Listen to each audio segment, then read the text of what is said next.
Yes, sir, Jesus. I will do it. No more games. War. Ah, a real thing. War. War. War. You want war against our children? You want war against God? You will get war. War. Ah.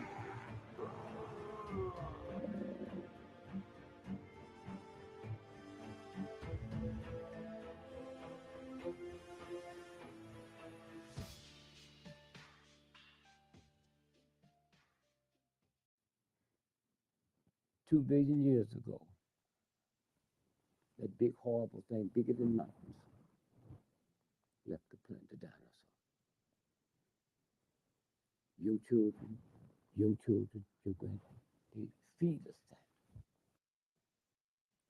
What they don't tell you is when the dinosaur was here, so was the turtle, so was the butterfly. 2 billion years ago, the turtle, butterfly is still here. Gorgeous, pretty, not evil and mean and horrible. Turtle just. That's how we won the civil rights movement. We took on the mightiest nation in the history of the planet with no guns. And all we became was turtles. We didn't know it. Hard on the outside, soft on the inside, and willing to stick your neck out. If you're not willing to do that, you can't be a turtle. Get the fuck out of the way. So I'm coming out the hotel, get me a case of whiskey, and me and those state troopers drank every night. A brother who was white folks thought was white, married to a black woman, living in a black neighborhood, doing go to black schools, but they thought he was white. So he came to see me with this look. I said, what's happening, man? Where's the whiskey? All right, let's just eat, man. And then tomorrow, we got 300 white folks that came in from all over the South gonna kill all y'all.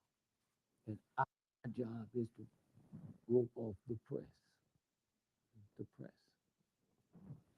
so they can't get across the street. Man, I just think I know you, man. You go tell the folk. I ain't telling them niggas nothing. I came here to die. I don't want to die. I came here to die. So fuck it, tomorrow we die. So the next day, man, we out there. This cat, a white boy now, looked at me with tears in his eyes, shaking his head. Hmm? So now we get there. Old black folks, young black folks, old men singing, man. Glory, glory, hallelujah. My eyes have seen the glory.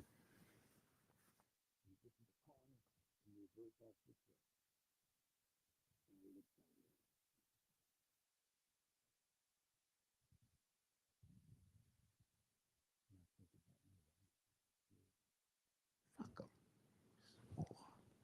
'em. You niggas don't think about when you're over there killing Iraqis, when you're over there killing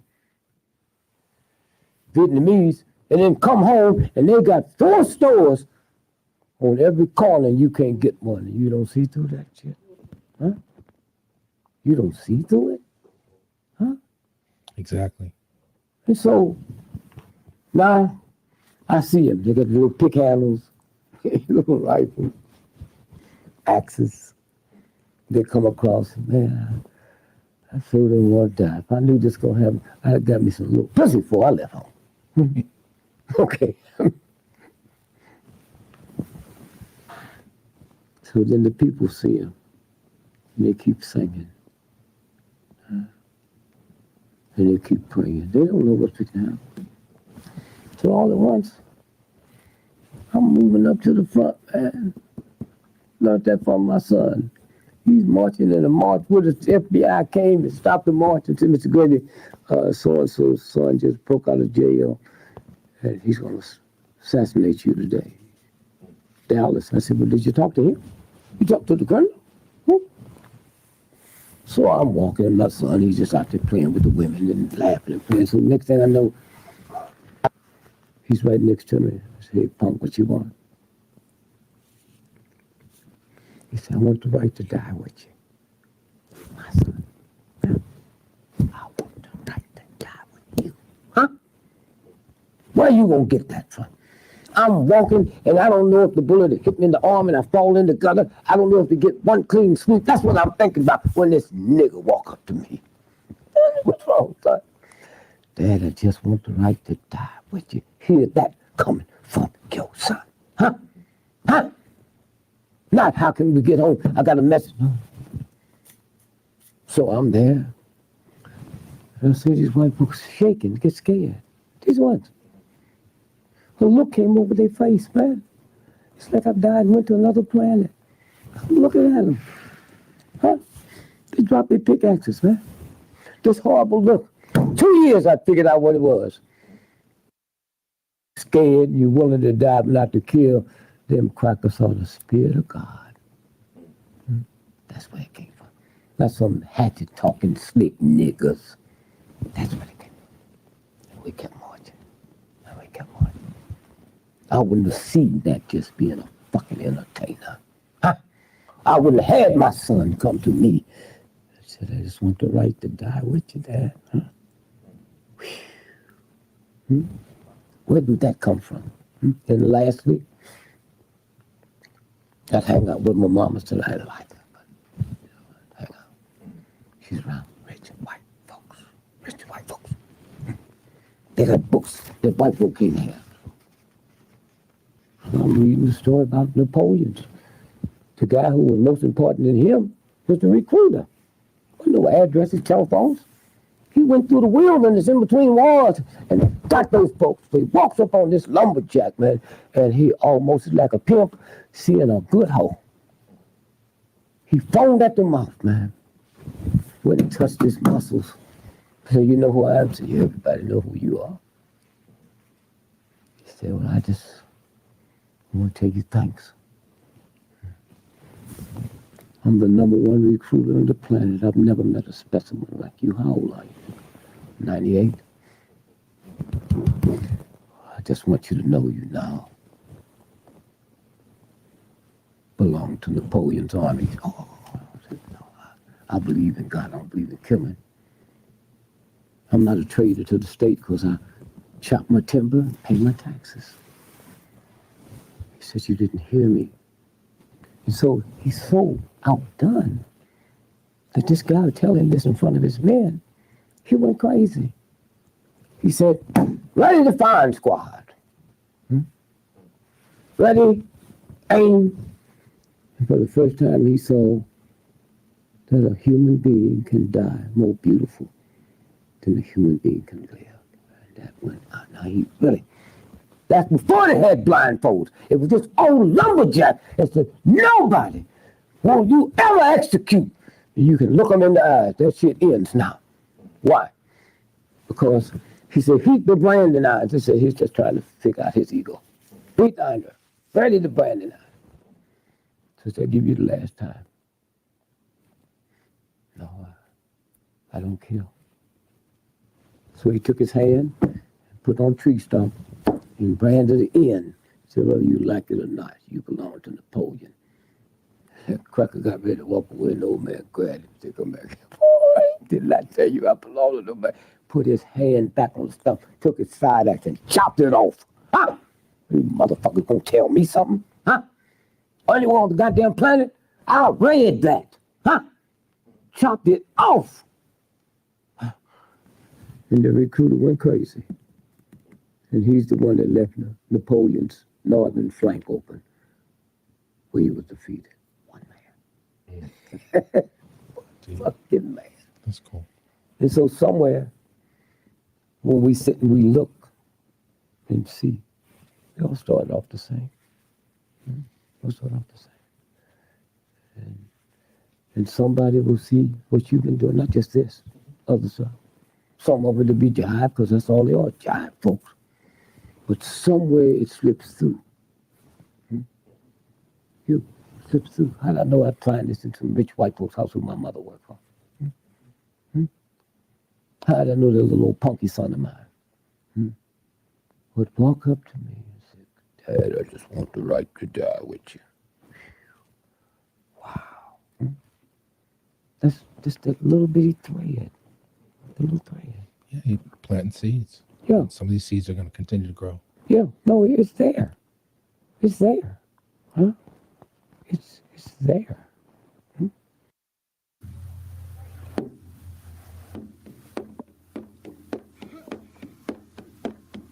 Crazy Horse dreamed and went into the world where there is nothing but the spirits of all things. That is the real world that is behind this one, and everything we see here is something like a shadow from that one. He was on his horse in that world, and the horse and himself on it, and the trees and the grass and the stones and everything were made of spirit, and nothing was hard. Was standing still there, and yet it danced around like a horse made only of shadow, and that is how Crazy Horse got his name, which does not mean that his horse was crazy or wild, but that in his vision it danced around in that queer way. It was this vision that gave him his great power, for when he went into a fight, he had only to think of that world to be in it again, so that he could go through anything and not be hurt. Until he was killed at the soldiers' town on White River, he was wounded only twice, once by accident and both times by someone of his own people, when he was not expecting trouble and was not thinking, never by an enemy. I think it was only the power of his great vision that made him great. Black Elk. You are totally responsible for yourself, whatever you do. It is no good blaming environment, heritage. My mother and father were like this, therefore I am like that. Society is ugly, so I am caught in society. This demands that you work. Either you work very hard to earn money, spend years and years, day after day, night after night, year in and year out to get money. Do you realize how you all work, all the human beings work? And we don't work a fraction of that energy inwardly, and we have become feeble, irresponsible. So we don't change because we don't want to. If you want to do something, you do it. There are no questions at all, and therefore no answers. You are the problem. You are the trap. One is caught in this prison, and you have to work, observe, and all the rest of it must come from your heart and your mind. Then you are a total human being, free. Where there is freedom, there is no fear, or rather, where there is fear, there is no freedom. And when there is freedom, you don't need any God.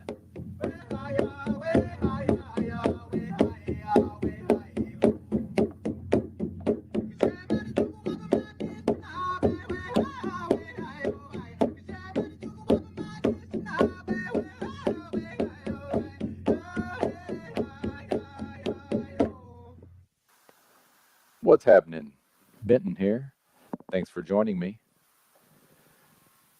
www.nightmaredystopia.com. This is Pirate Radio for the zombie apocalypse. Well, I'm damn near off the booze. I had a 24-ounce Modelo yesterday and a 24-ounce Dos Equis today. So I reckon I'm just about off the booze. It's quite nice to finally be more or less past the point of alcohol withdrawal. That shit sucks, I can assure you. And today was a lovely day here in the Dallas-Fort Worth area. I did ride my skateboard down to the store to get the beer. I really should have probably done something outdoors. Maybe tomorrow if the weather's nice like it was today. And I am looking forward to this great conjunction. I'm recording this December 21st, 2020. It's a Monday, and it's 1:48 Central. And I do believe I will be able to see this Jupiter and Saturn coming in close proximity. I should be able to see this out of my window. They've got me in a nice room here in the motel, so I've got a nice double window on the back side. And the skies are clear at this time for the most part. I do believe I'll be able to see it. And I think one of the reasons it's taken me so long to produce another podcast episode is I've been trying to cover this news. And it's just too depressing at this point. Not that I'm prone to depression, but I think I'm just going to go back to more or less reading the news to myself and then talking about topics. And then when I need to reference some articles, I will be able to do that. And I hope you like that intro. If not, I don't know what to tell you. I've been working on that off and on most of the day. I was listening to some native chanting and drumming this morning. It's quite emotional for whatever reason. Not quite sure why that is. I guess I could use a good purging. Shout out to Drew World Order. Shout out to Chalk Body Outline. Shout out to Tinfoil Straitjacket, who I found to be, not that it had anything to do with me necessarily, but I did find him to be quite entertaining. Perhaps he's found his lane. I'm not sure. It was I got a kick out of what he had to say there on Drew's kind of impromptu middle of the day live stream. What was that thing called? Voice Cringe episode 14, I believe. Yes, CBO Exposed, featuring Russian vids. Discord Voice Cringe, episode 14. If you're so inclined, mosey on over to chalkbodyoutline.com and check out the merch. I ordered the Metallica-themed Bill 'Em All t-shirt. I really had no plans to order a new t-shirt. I do have just the basic Chalk Body Outline t-shirt. I had no plans to cop any merch. However, when Drew showed that on one of his recent vids, one of his recent live streams, I had to have it. I had to have the Metallica themed shirt. I never did have any of those heavy metal shirts when I was growing up. They were fairly popular amongst a certain segment of kids that I went to school with back in the late 80s, early 90s in southeast Arkansas, where most likely I will be moving to.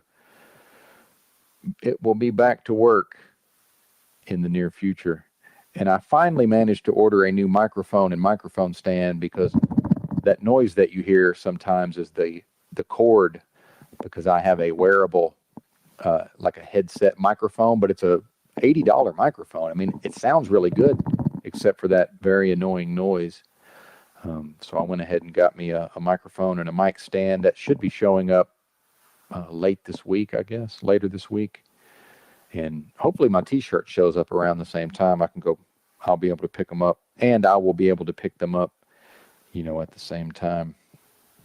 And I hope you enjoyed that introduction music. Like I said, I've been thinking a lot about this Crazy Horse, and there's been various stories attributed to Crazy Horse that his, seeming invincibility in battle was due to his ability to dream himself into the real world, which does imply that this is the dream world and that the spirit world is the real world.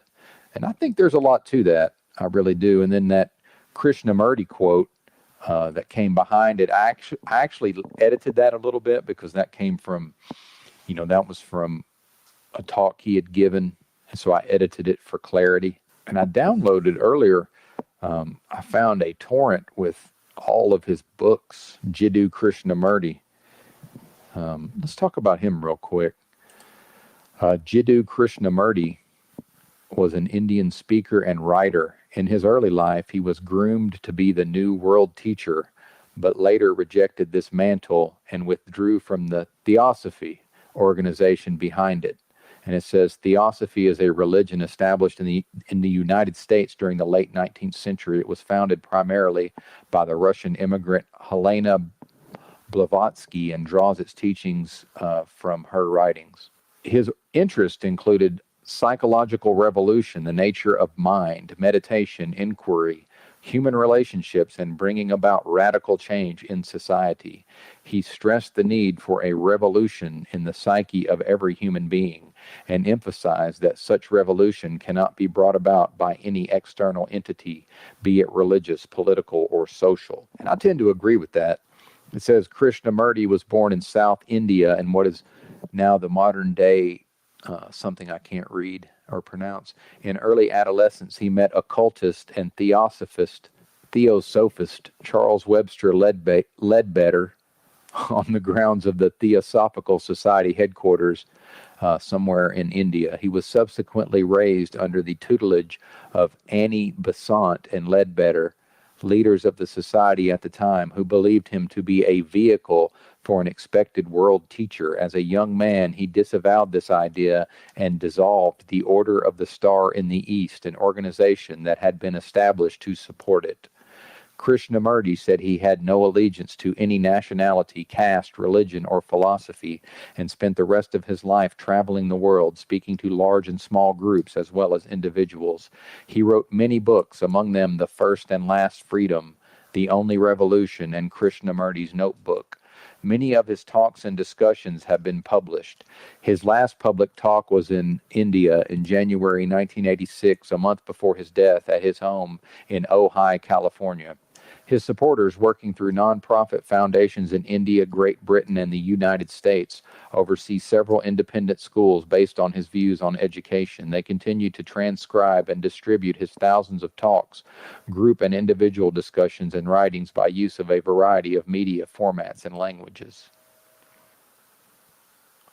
Crazy Horse was a Lakota war leader of the Oglala Band in the 19th century. He took up arms against the United States federal government to fight against encroachment by white American settlers on Native American territory and to preserve the traditional way of life of the Lakota people. In September 1877, 4 months after surrendering to U.S. troops under General George Crook, Crazy Horse was fatally wounded by a bayonet-wielding military guard while allegedly resisting imprisonment at Camp Robinson in present-day Nebraska. He ranks among the most notable and iconic of Native American warriors and was honored by the U.S. Postal Service in 1982 with a 13-cent Great American Series postage stamp. And it says here he was involved in this little Battle of Little Bighorn. That's where they killed Custer, right? Yeah, Custer's last stand. Definitely, I think it's cool that he fought the government. Crazy Horse was named among the trees at birth, meaning he was one with nature. His mother, Rattling Blanket Woman, gave him the nickname Curly, or Light Hair, as his light curly hair resembled her own. She died when Crazy Horse was only 4 years old. Black Elk, a contemporary and cousin of Crazy Horse, related the vision. Crazy Horse's vision first took him to the south where, in Lakota spirituality, one goes upon death. He was brought back and was taken to the west in the direction of the thunder beings. He was given a medicine bundle to protect him for life.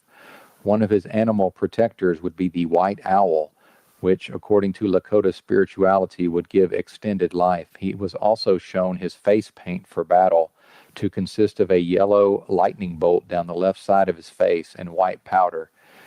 He would wet this and put marks over his vulnerable areas. When dried, the marks looked like hailstones. His face paint was similar to that of his father, who used a red lightning strike down the right side of his face and 3 red hailstones on his forehead. Crazy Horse put no makeup on his forehead and did not wear a war bonnet. Lastly, he was given a sacred song that is still sung by the Oglala people today, and he was told he would be a protector of his people. Black Elk, a contemporary and cousin of Crazy Horse, related the vision in Black Elk Speaks, being the life story of a holy man of the Oglala Sioux. I got to get this book. When I was a man, my father told me something about that vision. Of course, he did not know all of it, but he said that Crazy Horse dreamed and went into the world where there is nothing but the spirits of all things. That is the real world that is behind this one, and everything we see here is something like a shadow from that world. Okay, yeah, that is the same thing I read earlier. It just had a little bit more added to it.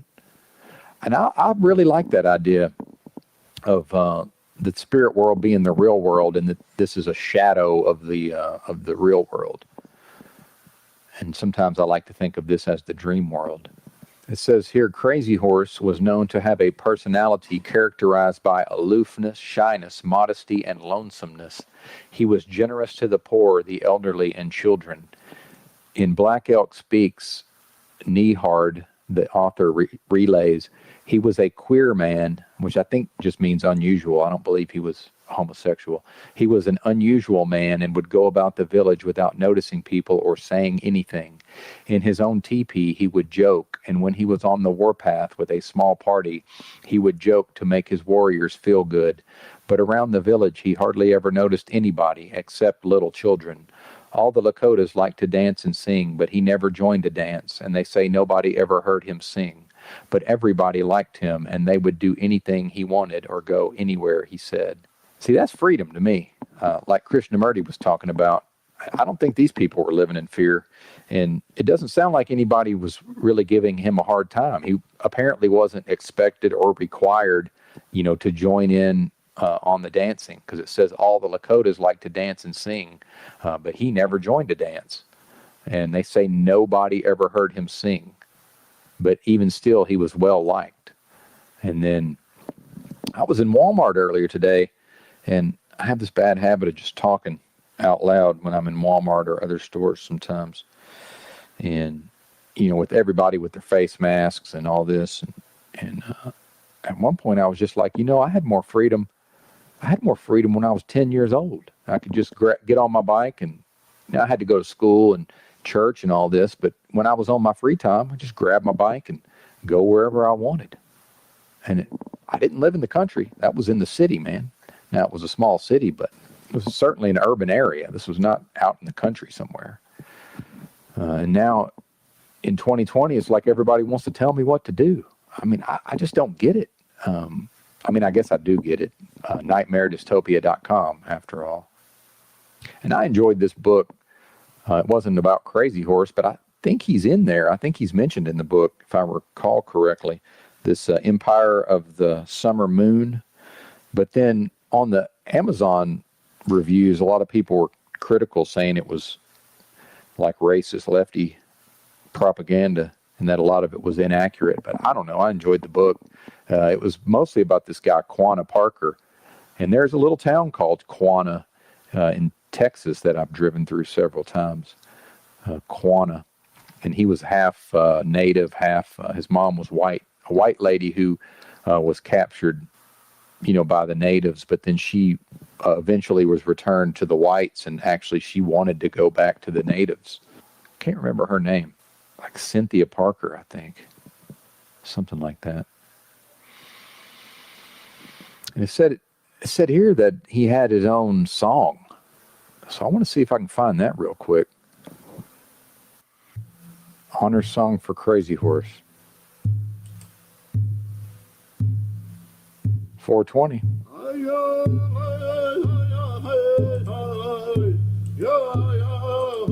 World's loudest mouse, by the way.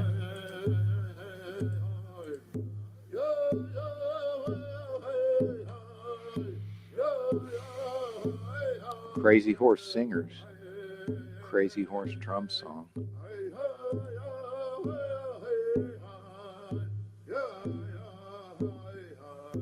And I don't know if it's because I'm just a tiny bit native, but I love all these songs, man. Love it. Could listen to this all day. Yeah, Nana, her dad's, who she didn't really, he ran off, I guess, when she was young, but he was half Cherokee was the word. I don't really know for a fact, but apparently his mom was full-blooded.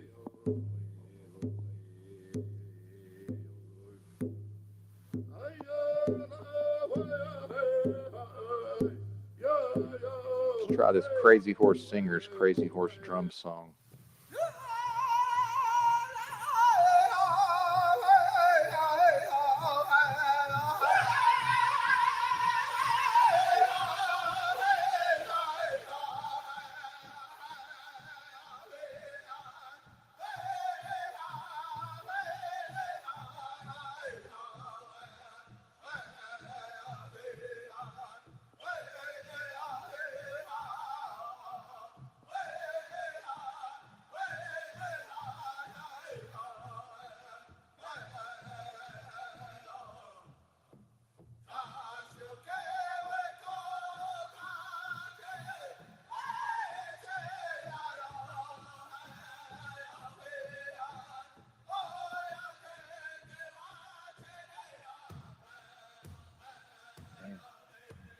Dope. I don't know if you guys like this kind of stuff or not. I really have no idea. Hell, I played Louis Farrakhan on a recent episode. Maybe I lost half the audience at that point. I really don't know.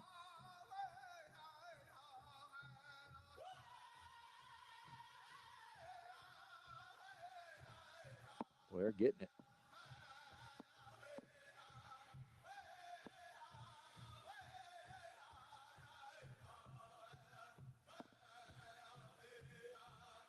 In the comments, Ladybird Starshine said, "If we are all here to die, there is nothing to fear." And I think there's some kind of reason why I felt compelled to, when I made that intro, to put Krishnamurti, to start out with Crazy Horse, and then, talking about dreaming himself into the real world, and then Krishnamurti talking about, freedom and fear. And maybe with these NPCs, give me a second, let me kill this music.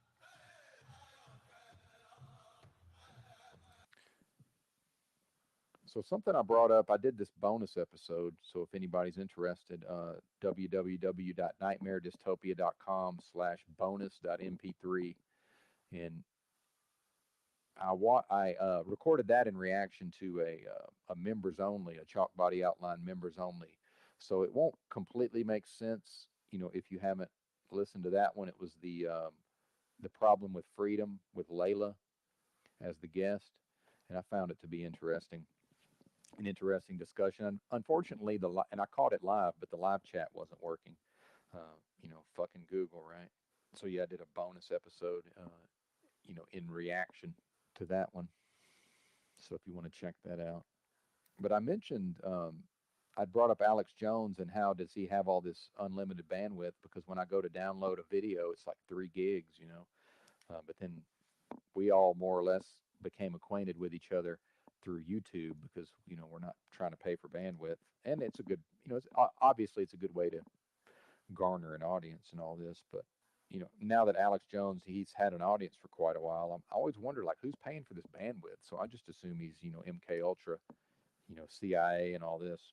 But I brought up that I know he doesn't sell that many nutritional supplements, and then I said, well, I do have some of his atomic iodine because I've been taking atomic iodine since way before Alex Jones started selling it. But he does seem to have, if you catch it on sale, you can get it for like $20 with free shipping. So I've had several bottles of it.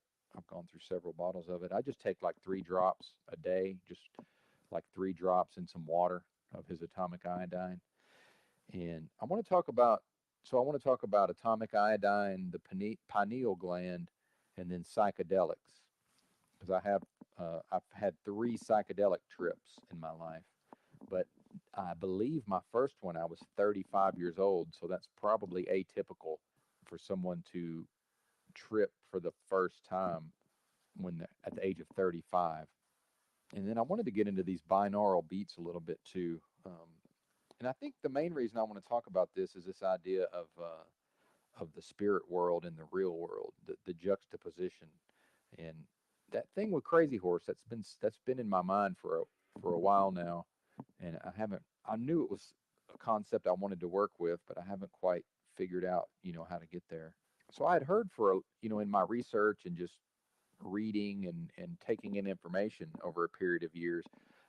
So, but even before I had ever lived out of a backpack and traveled to the West Coast and all these things, I think it was when I first started to meditate. I first started trying to practice meditation. And then I had been studying this information about the calcification of the pineal gland. And I probably found out about that because I had gotten into all the InfoWars, documentaries. And I've seen pretty much all of Alex Jones's documentaries. And although I don't think Alex made it, but there was some kind of documentary about fluoride.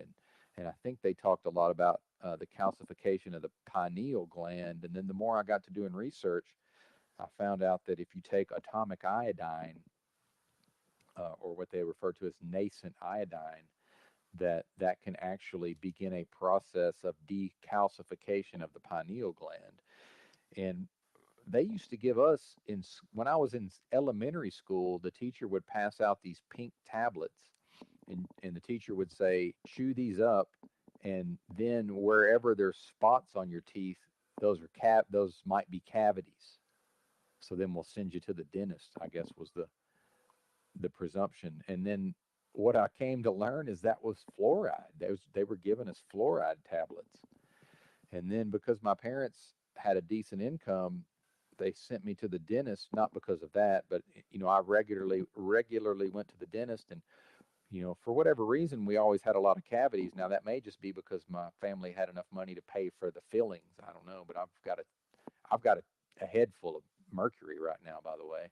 I mean, the amount of fillings in my teeth that, if I saw my dentist, I would probably just slap him. I mean, I really wouldn't, but it's fucked up, man. And I had braces, which is, a good thing for the most part. But then again, see, I think this guy was our dentist was just squeezing my family for every dime he could get, because I had braces for 5 years, and I finally just told him, I said, man, look, I'm I'm not going to have braces my fucking senior year of high school. I've had these things for, going on 5 years. And I said, you're just going to have to take these things off, man. Like, and then, my teeth were already straight. Why did I still have fucking braces? Didn't make sense. Oh, and then the gas, man. You go to the dentist and they give you the gas and getting little kids high, man, on that fucking nitrous. What's up with that? My sister, Jessica, she looks forward to it. She said, yeah, I love that stuff. And, shout out to Obamacare. I went to the dentist for free out in Cali, and because I had one of my molars was broken, and they filled it in for me. They wanted to do a root canal, but I was reading the informed consent, and I was like, no, I'm not doing this. This is crazy, what they wanted me to sign. So they were like, well, we'll just try to fill it in, which has worked to this point. When they started working on me, I was like, no gas. And I didn't really want it. I never liked that gas, but she's like, oh, we don't even have that now. And I was like, yeah, I was a little kid and they were giving us fucking nitrous. I said, what is this? She's like, yeah, I don't know, man. I don't know what to tell you. Getting the little kids high. What the fuck?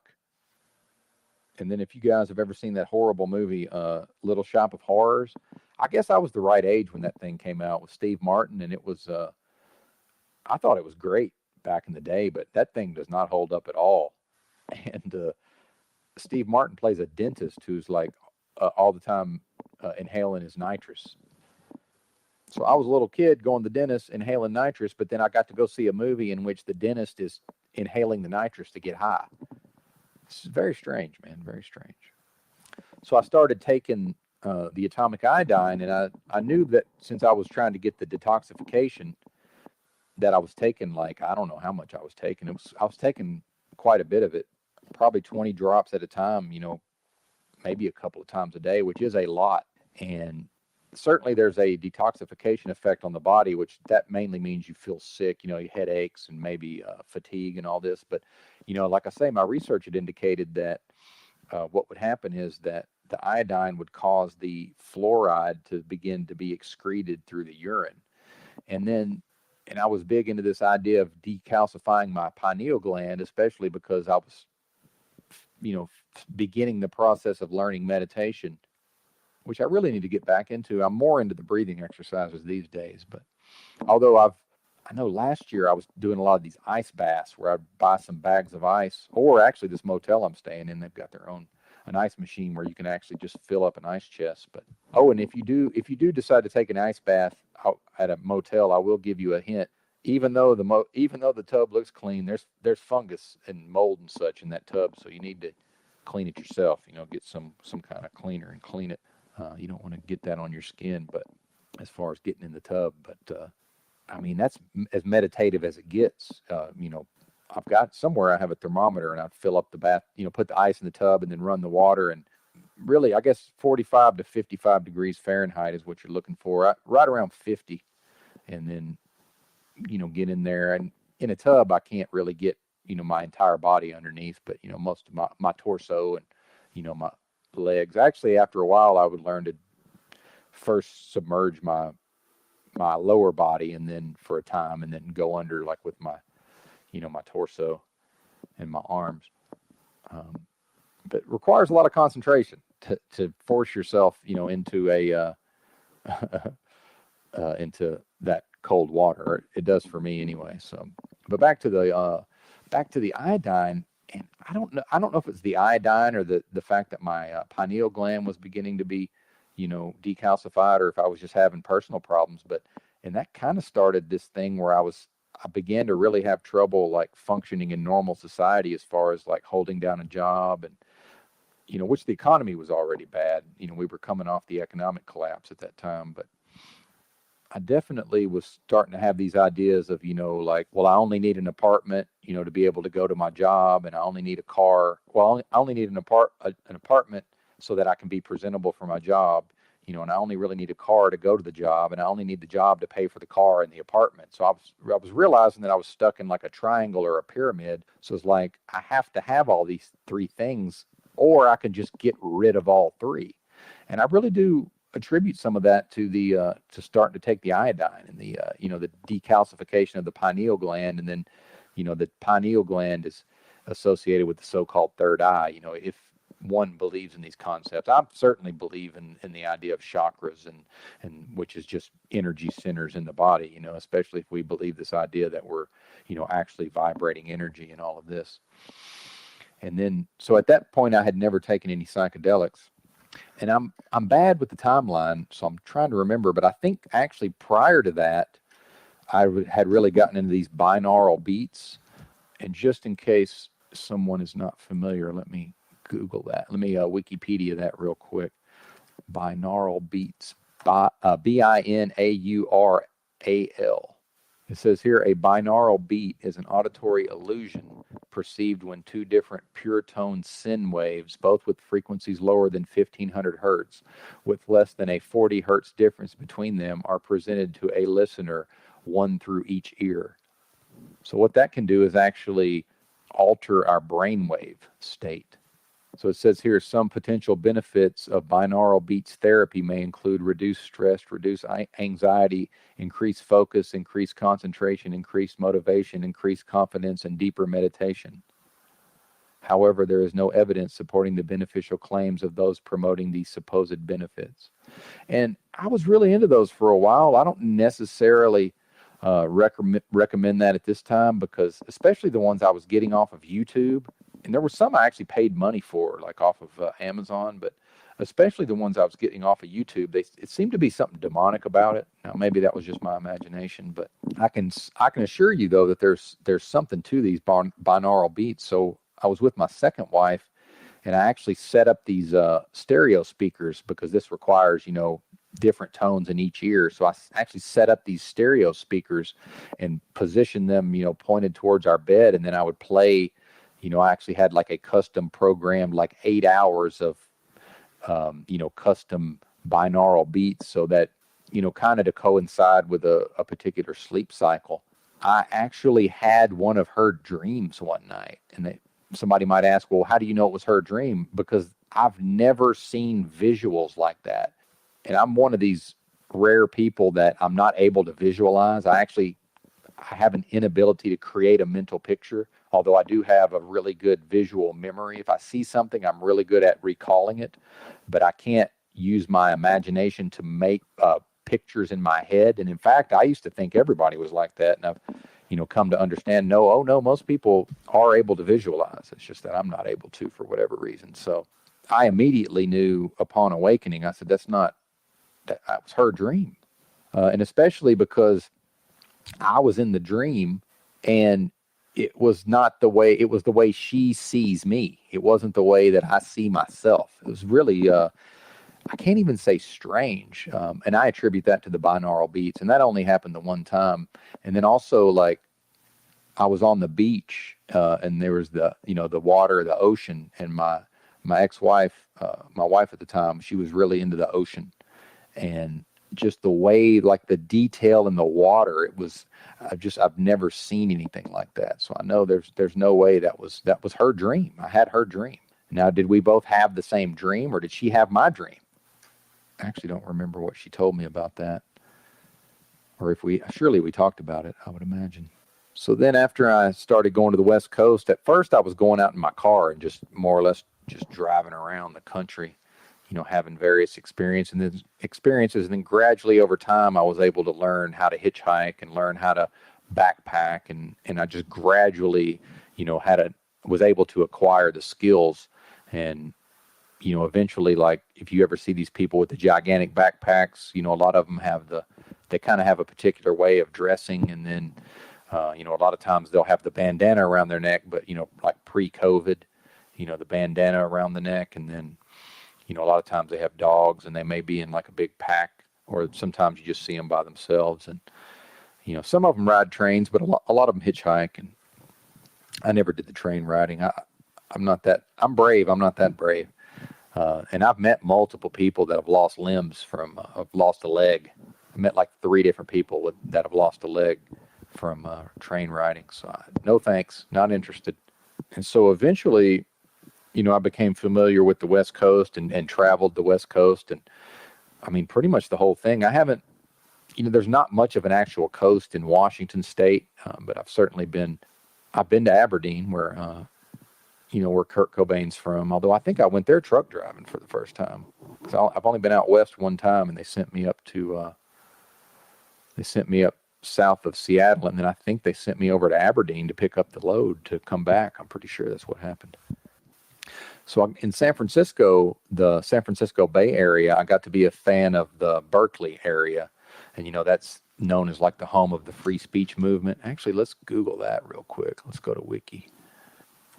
Let's go check out the official fiction. And that's where the most lefty public university there is, Cal Berkeley. That's where that is. Or actually, it's University of California. It's the main campus. Yeah, it says here, Berkeley is a city on the eastern shore of San Francisco Bay in northern Alameda County, California. It is named after, who cares? It borders the city of Oakland and Emeryville to the south, and the city of Albany and the unincorporated community of Kensington to the north. Its eastern border with Contra Costa County generally follows the ridge of the Berkeley Hills. The 2010 census recorded a population of 112,000.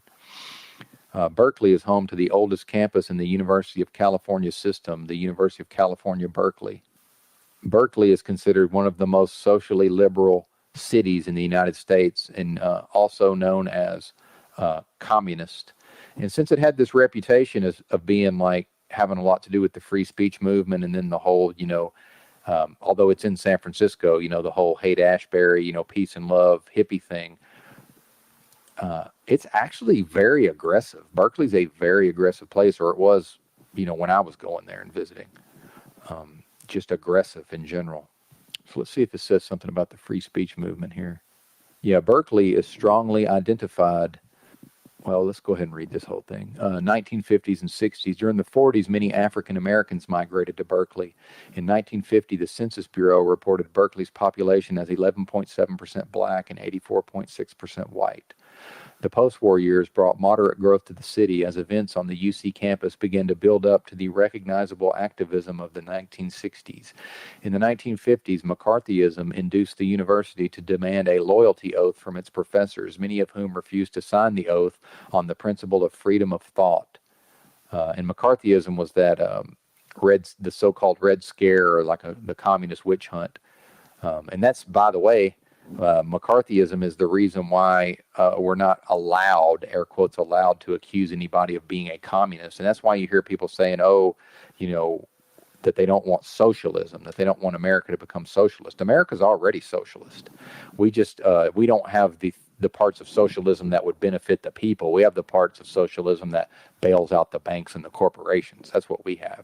And then after we bail them out, our government doesn't then take permanent ownership of these organizations. No, they just give it right back. So yeah, we have like all of the bad parts of socialism with none of the what would actually benefit the people, the social safety net type of things. Yeah, none of that. In 1960, a U.S. House committee came to San Francisco to investigate the influence of communists in the Bay Area. Their presence was met by protesters, including many from the university. Meanwhile, a number of UC students became active in the civil rights movement. Finally, in 1964, the university provoked a massive student protest by banning distribution of political literature on campus. This protest became the free speech movement. As the Vietnam War rapidly escalated in the ensuing years, so did student activism at the university, particularly that organized by the Vietnam Day Committee. And it says also see 1960s Berkeley protests. Berkeley is strongly identified with the rapid social changes, civic unrest, and political upheaval that characterized the late 1960s. And I want to come back to this. I want to read real quick this guy, Mario. Is it Salvo, I think? Let's see. Yeah, occupation of Sproul Hall. Yeah, let me see if I can find this. I think it's Mario Savio, if I can remember the guy's name. Yes, Savio, S-A-V-I-O. Mario Savio was an American activist and a key member in the Berkeley free speech movement. He is most famous for his passionate speeches, especially the Put Your Bodies Upon the Gears address given at Sproul Hall, University of California, Berkeley. And shout out to the Chalk Body Outline Discord. And I think some people kind of misunderstood me when I said that I'm probably the most lefty of everybody on there, which not to accuse anybody of anything, but it's certainly, look, I don't even really believe in this left-right stuff, but I mean, at a certain point, I'm just like, I'm not really a big fan of the liberal conservative thing anyway, because I'm very conservative. I'm anti-abortion. So obviously I can't be a fucking, I clearly can't be a lefty. You can't be anti-abortion and be a lefty, but then, I have other beliefs that certainly don't line up with the right-wingers. So I don't really even believe this idea that I can be put in one of two boxes. But I think certainly I'm probably more left-leaning than most people on there. So here's his, and what I mean by that is that I love this speech, man. And at one time you could find the entire thing on YouTube. And this is why I say we just got to, if you find something you like on YouTube, you got to download it, man. There's no way, 2 years from now, if you're like, hey, I want to go watch that video, you have no way of knowing if that's going to be there. Now I found bits and pieces of it, but I have not been able to find the whole thing. Bodies Upon the Gears speech, also known as Operation of the Machine. This speech is possibly Savio's most known work. Speaking on the steps of Sproul Hall on December 2nd, 1964, we were told the following: if President Kerr actually tried to get something more liberal out of the regents in his telephone conversation, why didn't he make some public statement to that effect? And the answer we received from a well-meaning liberal was the following. He said, would you ever imagine the manager of a firm making a statement publicly in opposition to his board of directors? That's the answer. Well, I ask you to consider if this is a firm and the board of regents are the board of directors, and if President Kerr, in fact, is the manager, then I'll tell you something. The faculty are a bunch of employees and we're the raw material, but we're a bunch of raw materials that don't mean to have any process upon us, don't mean to be made into any product, don't mean to end up being bought by some clients of the university, be they the government, be they industry, be they organized labor, be they anyone. We're human beings. There's a time when the operation of the machine becomes so odious, makes you so sick at heart that you cannot take part. You can't even passively take part. And you've got to put your bodies upon the gears and upon the wheels, upon the levers, upon all the apparatus, and you've got to make it stop. And you've got to indicate to the people who run it, to the people who own it, that unless you're free, the machine will be prevented from working at all. I love it, man. And, I got so much I want to say about this, and I love where he says this, that, we're the raw material. And that, I think, I can draw a parallel between that and this idea of this spiritual war. And I talk about, in some of my episodes, I talk about this idea that it seems like the one thing that pretty much all so-called truthers are able to agree upon is this idea that we're born into a spiritual war between the forces of good and the forces of evil. And then however we choose to label all of that, that's where our ideas will diverge. But just that idea of a spiritual war seems to be more or less, what would you call that? A consensus, that people agree with that. And then I've made the assertion that, we are the substrate, or we are, all humans collectively are the substrate upon which what we all do in the long run is going to determine, which side prevails. Is it good or is it evil that prevails in the long run? And then he's talking about we're the raw material.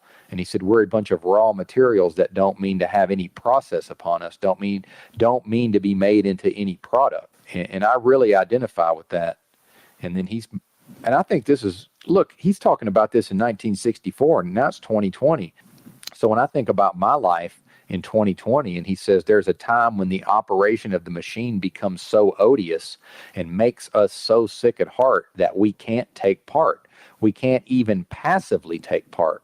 And I've got to put my body upon the gears and upon the wheels, upon the lever, upon all the apparatus, and I've got to make it stop. And I've got to indicate to the people who run it, to the people who own it, that unless I'm free, the machine will be prevented from working at all. Well, I only control me. So I think where some of these movements, people get confused sometimes in these movements, is this idea that, we're all going to get on team, free speech or whatever, and, we're going to be able to accomplish all these goals. And what, I see throughout history, especially, recent, the official fiction is you'll have like this hippie movement, and then you had like this free speech movement and all of this.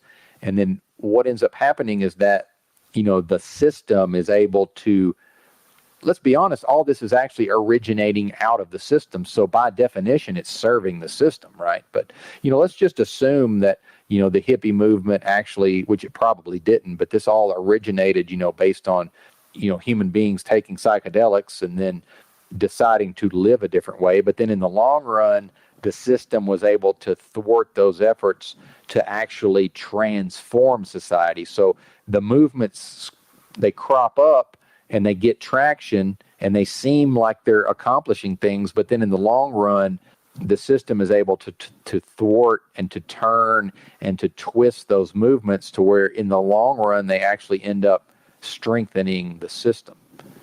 So when they come to put the vax in my arm, a couple of years from now, when they come and tell me, well, we got to take you to Camp COVID unless you take this needle, that's when I'm going to put my body upon the gears and I'm going to, fight the system at that point, and the system hopefully is going to kill me. God forbid they manage to overcome me with some less than lethal measures and take me off to the gulag. I'm talking about the actual gulag. Man, that reminds me of another recording I made recently. I wonder if I can find that thing. Because sometimes I try to make an episode and then parts of it are really good, but then it just never really gets pulled off. But I know I was talking about that, the idea of the gulag. And, I was trying to cover when they were, I was trying to cover that FDA meeting. They did the live stream about about trying to approve the Moderna vax, and they had this guy on there named Fink. His last name was Fink, which has a bad meaning. The word actually means, it more or less means the type of person who would try to vaccinate you. And then I was speculating that, if they did overcome me with some less than lethal means and got me into the gulag, that, he's the type of guy that would just tour the facility for fun and then would just like ask the guard to open my little fucking pod and come in there and fucking torture me just like, for his own fucking jollies. Like that's the kind of, he struck me as that kind of person. Okay, back to Berkeley. Berkeley is strongly identified with the rapid social changes, civic unrest, and political upheaval that characterized the late 1960s. In that period, Berkeley, especially Telegraph Avenue, became a focal point for the hippie movement, which spilled over the Bay from San Francisco. Many hippies were apolitical dropouts rather than students. But in the heady atmosphere of Berkeley in 1967 to 1969, there was a considerable overlap between the hippie movement and the radical left. An iconic event in the Berkeley 60s scene was a conflict over a parcel of university property south of the contiguous campus site that came to be called People's Park. The battle over the disposition of People's Park resulted in a month-long occupation of Berkeley by the National Guard on orders of then-Governor Ronald Reagan. In the end, the park remained undeveloped and remains so today. A spin-off, People's Park Annex, was established at the same time by activist citizens of Berkeley on a strip of land above the Bay Area Rapid Transit subway construction along Hearst Avenue, northwest of the UC campus. The land had also been intended for development, but was turned over to the city by BART and is now Ohlone Park, Ohlone.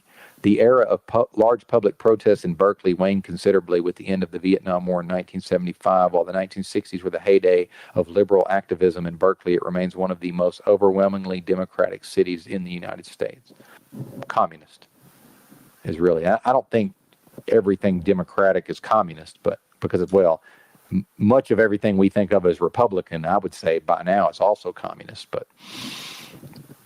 And when I talk about psychedelics, I do think it's important to mention that I myself have done almost no drugs. I've done alcohol, obviously, which is perhaps the hardest drug of all. So I've certainly abused that one. But, prior to ever doing psychedelics, I had taken, alcohol and lots of marijuana, lots of cannabis, heavy cannabis user, although not now, but in the past, very, very heavy cannabis user.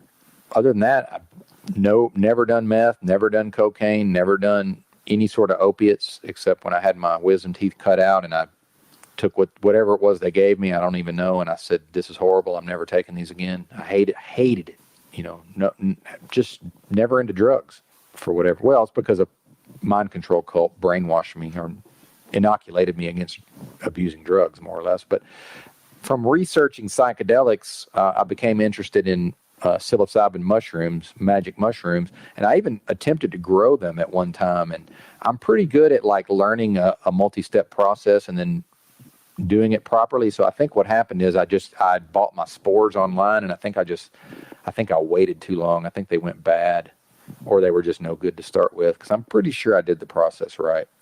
I don't think it was user error. So I was out there in Berkeley, and I was really wanting mushrooms, but my hair hadn't grown long back then. Not that that would matter really, but I give off a lot of cop vibes. I'm just my serious manner, and I don't know if it's the Jehovah's Witness thing. And, I'm stern and serious, for the most part.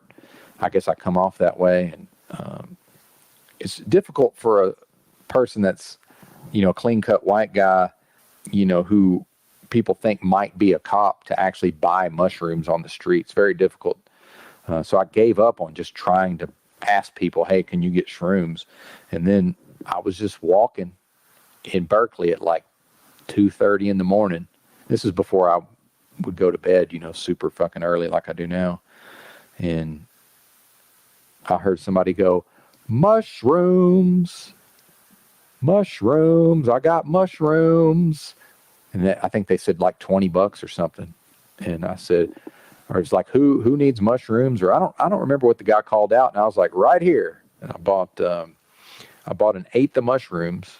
What I was told was an eighth of mushrooms for $20, which thankfully, praise Almighty God in the mighty name of Christ Jesus, Yeshua, Iesus Issa, that I had the $20, which that was certainly not a given at the time. I actually managed to have $20 on me.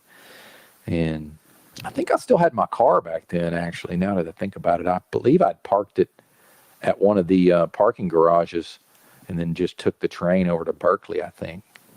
Yeah, I think I parked like over in Concord or somewhere, and then rode the BART. Pretty sure, yeah. And there's the ice cream man? Every day I hear it. It's December, man. There's an ice cream man driving around. Every day I hear this ice cream man.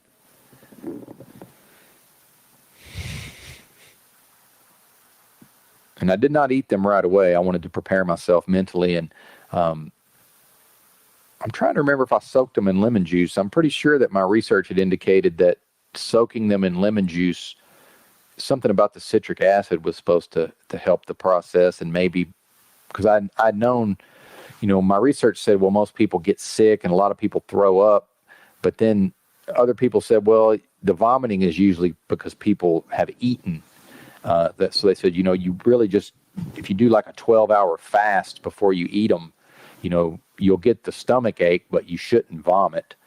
And so I soaked them in, citric acid, lemon juice, and then I think overnight. And then I went to People's Park in Berkeley, and I knew to chew the mushrooms, chew them up very good, chew them up really well and swallow them. And had my first psychedelic experience there in People's Park. And it's a, what would you call this? The population density is very high there, so there's not a lot of space, So when I'm sitting on the grass, and must have been summer.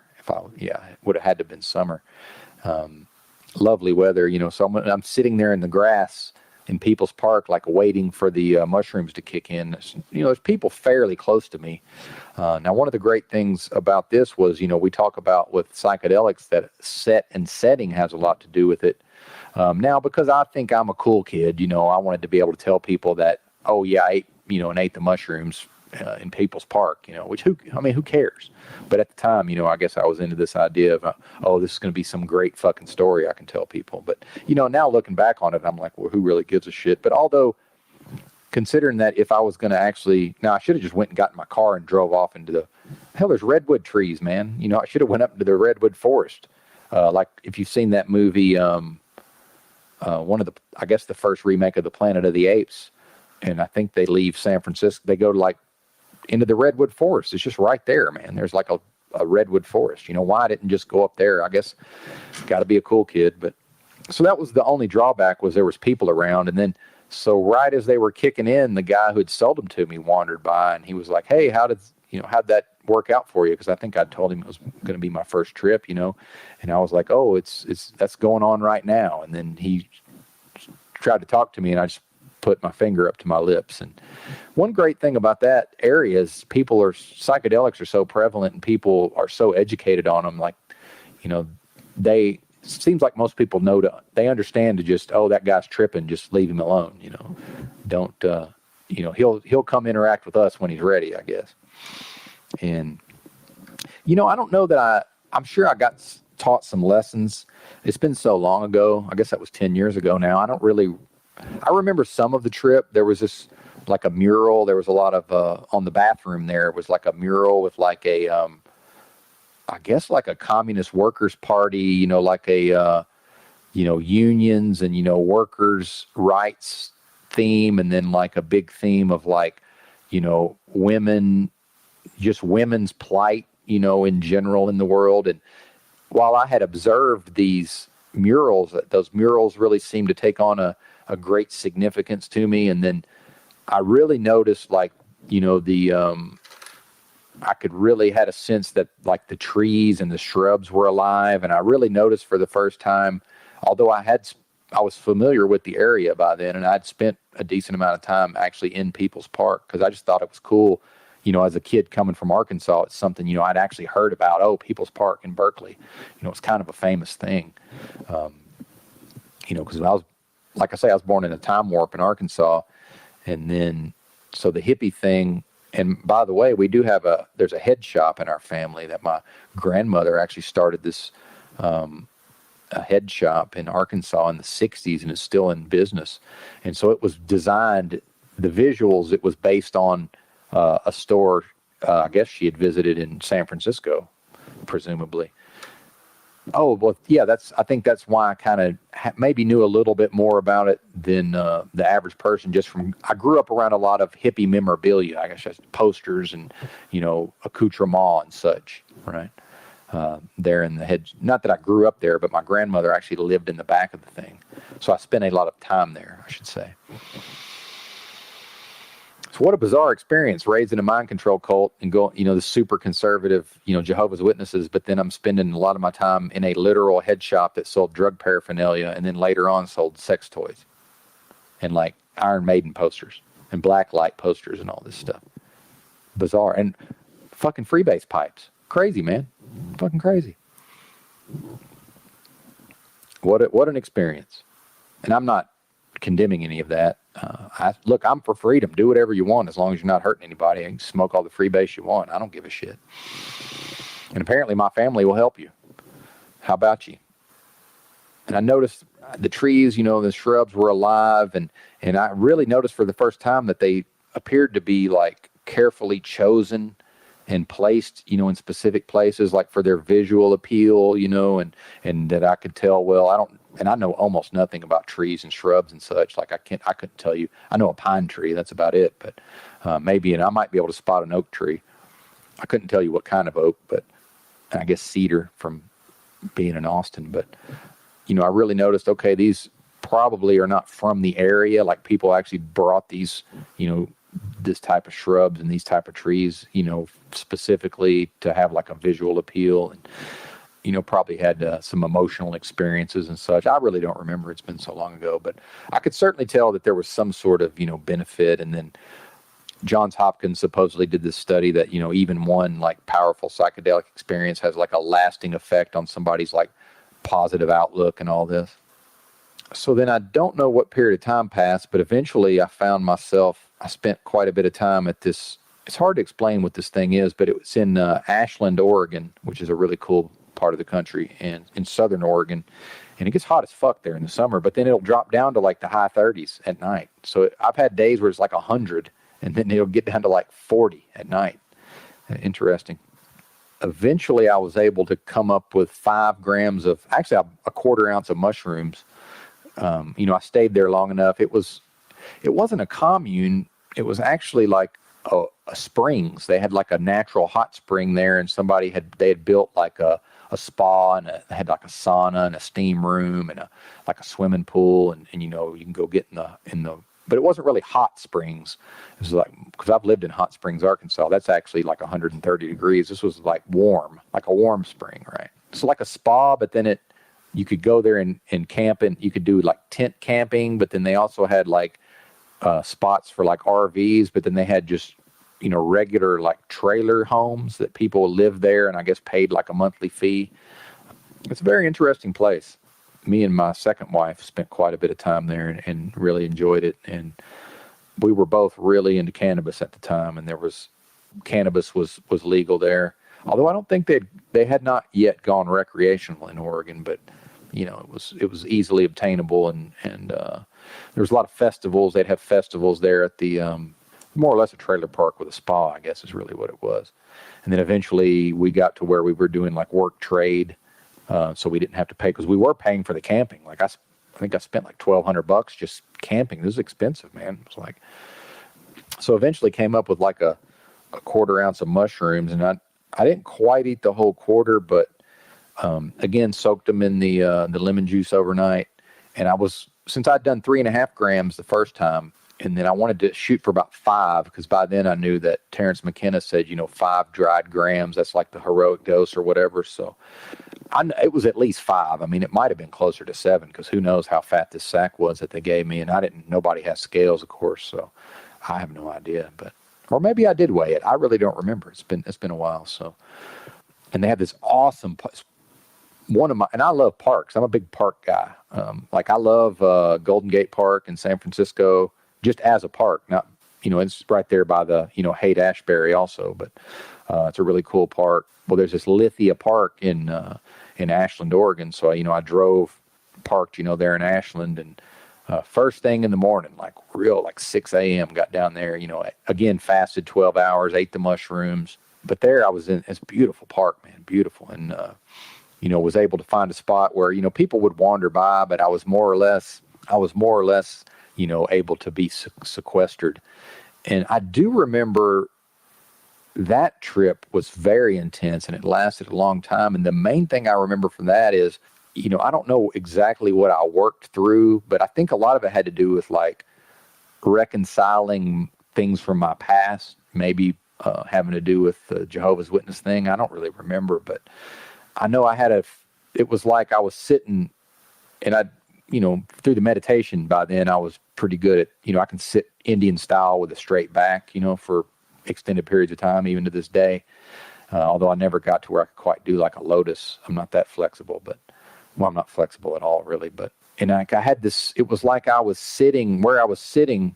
It was like I was sitting there Indian style, but then I was also sitting across from myself, like talking to myself. It was very difficult to explain, but I definitely had a sense that like I was like some version of my spirit was like sitting across from me and like giving me these lessons. It was very intense. And then, it lasted a really long time. And at a certain point, it was like, man, this is good stuff. But it was so intense, it's like several hours of like this intense, I don't know what it was, like emotional, maybe clearing out some blockages. I don't really know. It's been a while, like I said.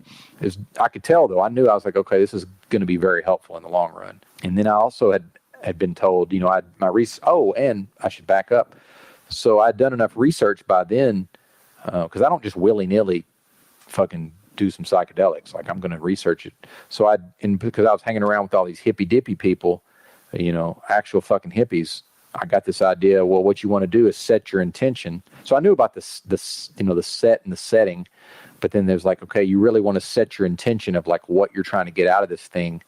And so I boiled that down to a question of like more or less like, what's my purpose? And I was definitely on the spiritual seeker shit at the time. Not that I'm not now, but a lot of my stuff is way more solidified. Now I have spiraled, and shout out to Tinfoil on the, Drew did this impromptu, the Discord voice cringe. Tinfoil definitely covered some valid stuff when they got into these truthers that are spiraling, that it seems like a lot of people are spiraling. And I totally agree. And I spiraled, a couple of weeks ago, obviously, like a month ago, 6 weeks ago. I guess really I spiraled starting with, whatever that was that me and Tinfoil, when I was going off on Tinfoil. But, and I'll own it. I'm a big boy. I can live with it. But, I thought Tinfoil really hit some important points on people, more or less everything he said, referring to these truthers and these issues that they seem to be having. I thought that was really, it it was right on the money, and credit where credit's due, man. For sure. I haven't always been his biggest fan, but as far as what he puts out through CBO, but that was good stuff, man, for sure. So thank you. And I needed to hear that. So thank you. I appreciate it. For sure. You know, as much as I've spiraled recently, I can certainly see that where I was at in my life at that time to where I am now, as far as this inner work and back to what, you know, I played, you know, I read that on the intro music, I read that Krishnamurti quote where he's talking about, hang on, let me look at it real quick. You know, he said that, do you realize how all human beings work, you know, externally in the world to make money? But he said, we don't work a fraction of that energy inwardly. And he said, you know, we don't change because we don't want to change. You know, I'm the trap, I'm the problem, right? And I'm caught in this prison. So, you know, that was a big part of the work that I had done. And I've done a lot of work to get to here. Now, I have more to do, obviously, but I don't know how much more. I mean, I think I'm always going to have these issues interpersonally with other people. I don't know that I don't even know if I'm supposed to conquer that. But anyway, I don't want to make it about me, you know, at least not at this time. But so that trip, really, there was a lot to that. And I'm a firm believer that, you know, as much as the experience itself is important, I definitely had a sense of, okay, and I think I learned this on my first trip, that, okay, this is something I'm going to integrate over time. So I didn't really put pressure on myself to be like, okay, what did this mean? Oh, never did finish telling you, sorry. So I asked myself a question, you know, like, what is my purpose? And it's funny how that, you know, it's right before I left to go to the park, you know, I was like in the bathroom and I was like, okay, the question I'm going to ask the mushroom is, what's my purpose? But it's funny how I just immediately got an answer. It was to be of service. So when I asked, I was like, okay, I set my intention of, okay, what I want to ask the mushroom is, you know, what's my purpose here, you know, in this realm or on this earth or whatever. And it's funny how you just immediately get an answer, which was to be of service. And I was like, ah, man. Because I was like, I don't want to be a service, because I was really into my own shit at the time. You know, I was really kind of up my own ass and, you know, like into my own kind of glorifying myself. And I was like, I don't want to be a service, you know. But it's kind of funny how it's like I didn't even need to eat the mushrooms to get the answer. But, you know, that was definitely, I think there was a lot of healing in that trip. And then so eventually, I think it took like I think it was like noon by the time I felt like I could actually, well, you know, it takes them like 45 minutes to kick in, but so it was like a good 4 or 5 hours before I felt like I could even like be around people. And then went and got me some OJ. My research had indicated that you can, if you drink some orange juice, you might just, you know, you'll start to come down, but then maybe you'll go back up again, which I think some of that is just like the placebo effect, right? Like, it's like, well, if I believe this is going to work, you know, whether it does or not, you know, the placebo effect. And I take all these nutritional supplements, and I think I'm firmly convinced that half of the effect is that I firmly believe that they're going to work. Like I truly believe it. So then by the time I got back to the, you know, the trailer park with the spa, the springs, you know, like I thought I was all right. But then when I was talking to people, like I was just being like, it was super obvious that I was still tripping, and people were like not making fun of me, but a little bit, you know, kind of making fun of me a little bit, but good naturedly. You know, I could tell I was definitely talking kind of weird, you know, and I think it was like 12 hours total. It was at least 10. I mean, I was because, you know, I was tripped hard for like the first 4 to 6 hours, and then I was just like high on mushrooms like for the rest of it. But I definitely felt like, and by the way, I don't recommend anything to anybody unless they ask me, unless for a specific reason. If I'm talking to somebody and they're like, hey, what do you think? I might, you know, recommend something. But just in general, I'm not a proponent of any of this, just in general, you know. Jackson can say all he wants that, oh, you know, if we could just give everybody a fucking big dose of mushrooms all at the same time, everything would be fucking peace and love. I completely disagree. 25% of them are just going to go out of their fucking mind, I think, at least for a period. But it's just my opinion. What do I know?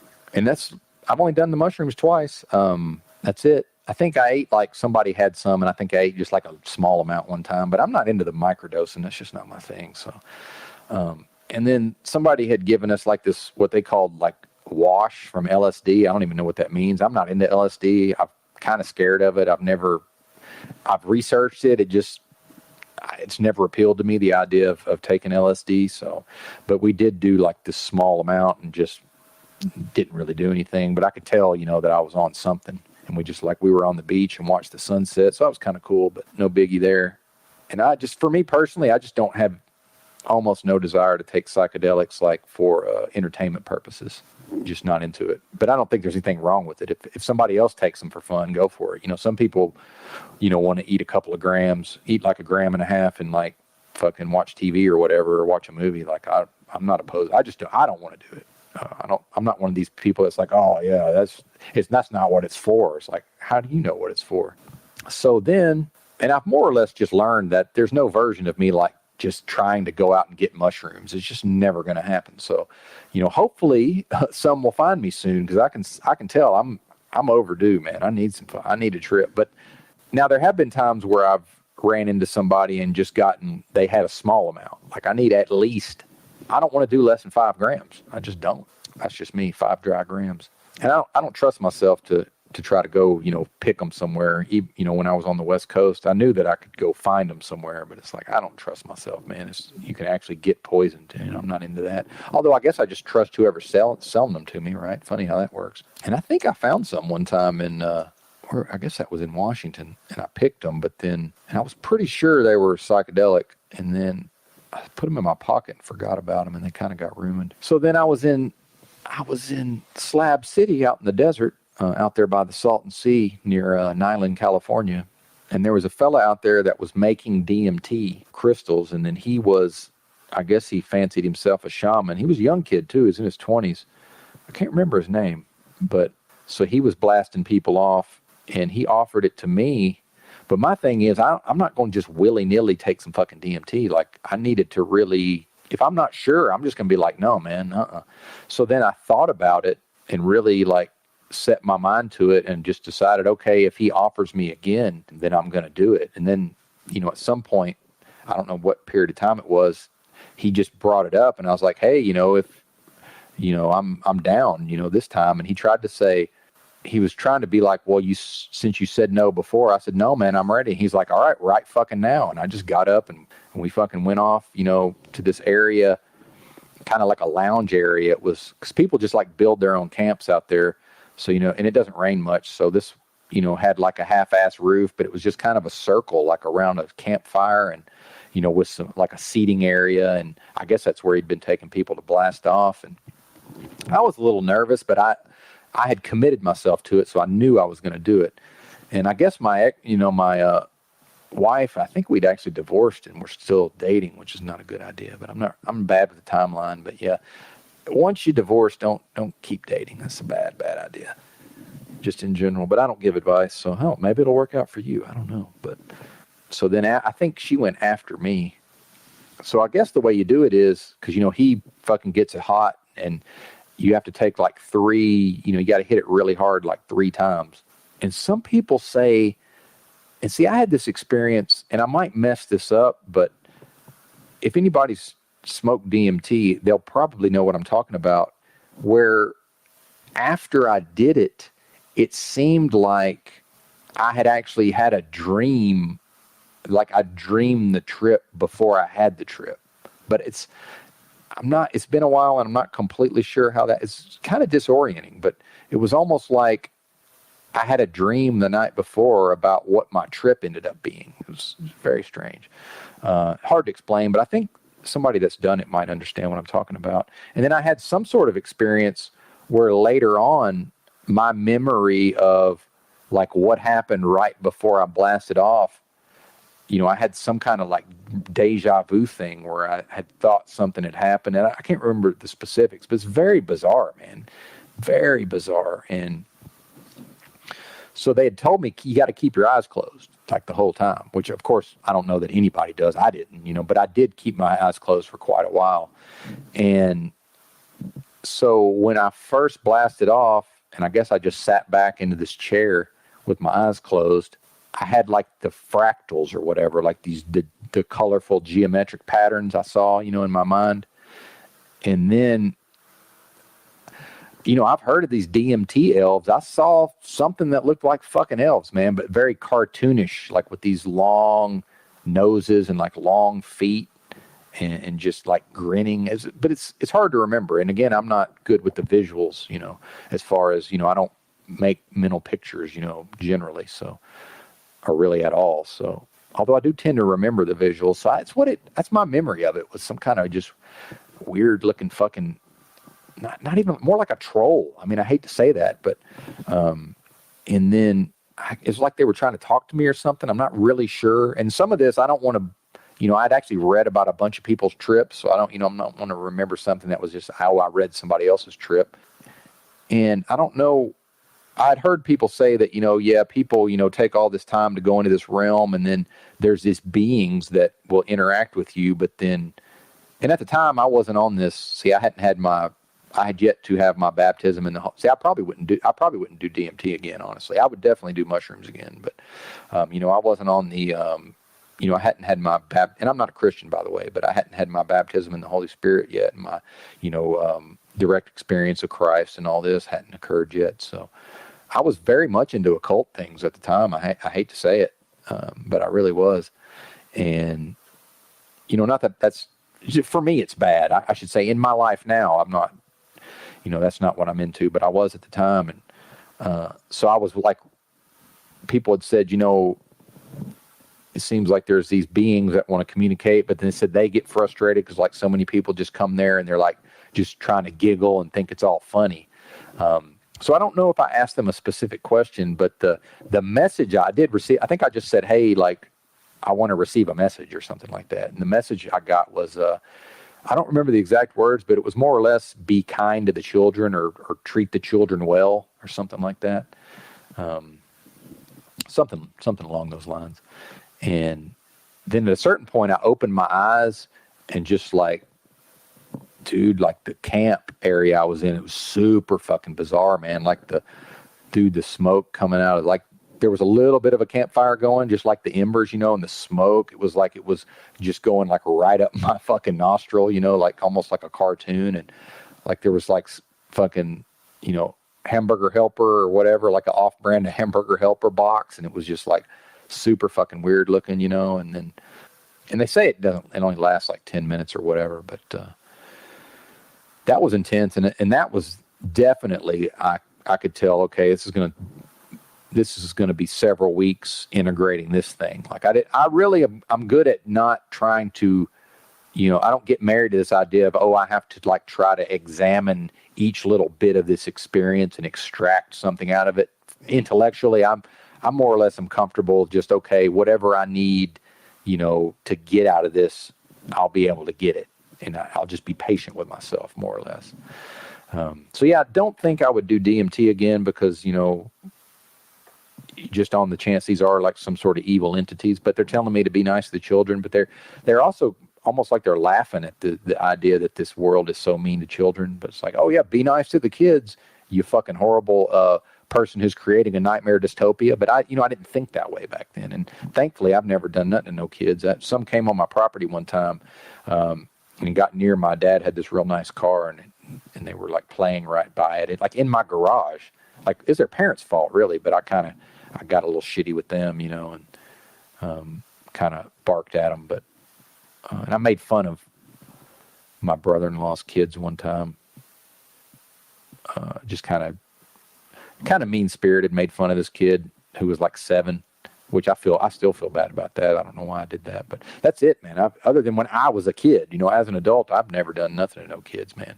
And then I'm at Walmart and the damn kids in there with their fucking faces covered, and it's all I can do to just keep my mouth shut and be like, if y'all think you're Christians, you're going to go to the judgment. Look, I ain't the judge, but it seems to me like, this is pretty fucking evil what you're doing to these kids, but I don't know, man. I don't want to get off on that. So yeah, hopefully 5 or more grams of mushrooms will find me at some point in the near future. Although I'm not asking for that from the audience. I'm more or less just putting that out into the world. Hopefully that'll be a thing at some point. And I'm such a hermit these days, even if I knew somebody was like, oh yeah, just come here and, I got you or whatever. It's like, man, no offense to anybody. I'm just not trying to hang out, man. It's not you, it's me kind of thing. Right. Well, I guess that's enough. I can't really think of anything else. I did find some cool outro music. Although I did like that. I think I might have to go out on that crazy horse. That was pretty fucking cool. All right. Thanks for listening. Bye.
Benton here. Thank you so much for joining me. Today, the big day, January 6th. What is the day of the week? Wednesday, January the 6th, 2020. Is this election certification day? I believe it is. And the website, www.nightmaredystopia.com. And this is Pirate Radio for the zombie apocalypse. Shout out to Thinks He's a People LOL for that music, which very well may become the theme music or will certainly be placed into the rotation. I like it very much. Well done, sir. And I called my shot on the CBO Discord about with respect to this election. And I laid out a specific scenario. Let's go ahead and actually, I've screenshotted my comments, and this was from, I don't know, 3 days ago maybe. I posted this on the Chalk Body Outline Discord. Shout out to Drew World Order. Shout out to Chalk Body Outline YouTube channel. And please, if you have not yet done so, go to the alternate channel. It's really a backup channel, but Drew said he wants it referred to as an alternate channel if possible. Drew's alternate channel, which is Get Chalked Up. And I think he's up to about 300 subscribers, maybe a little more by now. And he's coming off a 1 week suspension. So welcome back, Drew. Glad to have you back, sir. Certainly. And if you're not a member of Chalk Body Outline, consider doing so. I believe it's well worth the $5 a month. Apparently, he's considering doing a regular show for the members only with Layla. But he did mention that he will be it'll go for the members only, and then it'll be moved over to the main channel. So it sounds like either way you'll be able to check that out. And Drew said that's going to be spiritually themed. And if you haven't heard Layla on Chalk Body Outline, mostly she's been on the members only side. I think she has a lot of good insights. And let's go ahead and shout out Croco real quick. Davey Croco, Davey had Drew on D Live. So, and I was on the live chat for part of Drew's live stream last night, and I did not see anyone shout out Croco's D Live. So it's dlive.net/Davey Croco, DAVEY CROCKO, capital D, capital C, all one word. And if you subscribe to him, from what I've seen, you will get the notification. So far, so good. So check out Croco if you would. So this is what I posted. I called my shot. Okay, I can't flip flop now, but I do want to discuss a possible alternate scenario. So I said, oh, and look now, Republican senators are making a show of opposing the election results. And then this is sarcasm, because we've never taken note of politicians putting on a show of opposition that ultimately proves futile. LMAO. It's not riot season. Biden will be inaugurated. Trump stays in White House. Biden is Zoom president while he hides out from COVID. Meanwhile, Kamala waits for Joe to die so she can handle the, quote, transfer of power, which isn't even a thing, as we all know. And then, quote, we, end quote, dumb as fuck, shaking my head, SMH. Riot season will be warm weather Kamala takeover for maximum right-wing street chaos. Then Trump can be Twitter president. Hell, everyone already claims that the government doesn't listen to him as it is. 2 presidents with Kamala cucking Trump because the apparatchiks, meaning the commies in the government, communist bureaucrats or, communist functionaries will listen to her and not Trump. Kamala will peg Trump raw on WWE Raw before this is over. That is WWE, right? I don't follow the wrestling. I might have that wrong. I know one of them's named Raw. And then I said screenshotting for submission to Hall of Fame approximately October 2021. So I already called my shot. But then when I said that it's not riot season, I was factoring in the cold weather for the rioting, because apparently in Minneapolis last week, a cop shot a, but then there was no rioting, and that Drew World Order, who lives in Minneapolis, attributed that to it was like 6 degrees for the high Fahrenheit.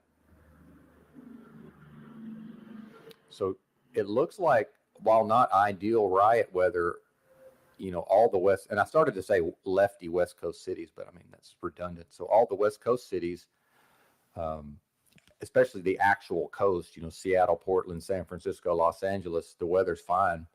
Now, you know, rainy in the northwest, but that's not going to stop those people. But mild weather, temperature-wise, even Minneapolis, I think the high is going to be like 40 today.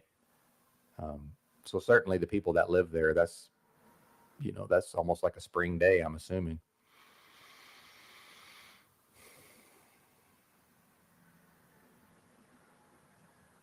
So I'm starting to see an alternate scenario where this thing does flip to Trump or today, but I still don't think so.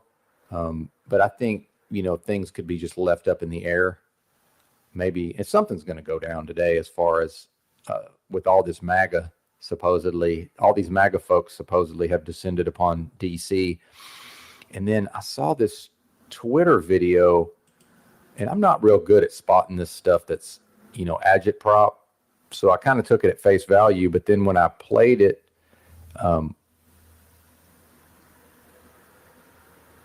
it's the Twitter account BG on the Scene, Brendan Gutenschwager. And apparently this fella, assuming he is what he says he is, was involved in putting out at least a few of the different agitprop style videos from the George Floyd riots in Minneapolis. So at face value, the video looks like a line of cops in DC, and then with some MAGA looking people kind of facing off with them. And then a minor skirmish, and that ends in the cops shooting pepper spray towards the MAGA, and then the MAGA retreating. But then the more I looked at the video, it actually looks like, because back in the late 80s, early 90s, me and my stupid friends got into listening to like Minor Threat, you know, punk music, and then like slam dancing, right? Where you just run around and kind of smash into each other violently. So it almost looked like some people who were trying to act out a slam dance, but then they didn't really want to physically mix it up. And then it looks to me like the MAGA people are really, they're mixing it up with themselves more than they are with the cops, bizarrely. So I actually went on the Discord and said right-wing street chaos begins, but that's actually not right-wing street chaos based on that video. Now, maybe that's intended to help set the stage for the right-wing street chaos.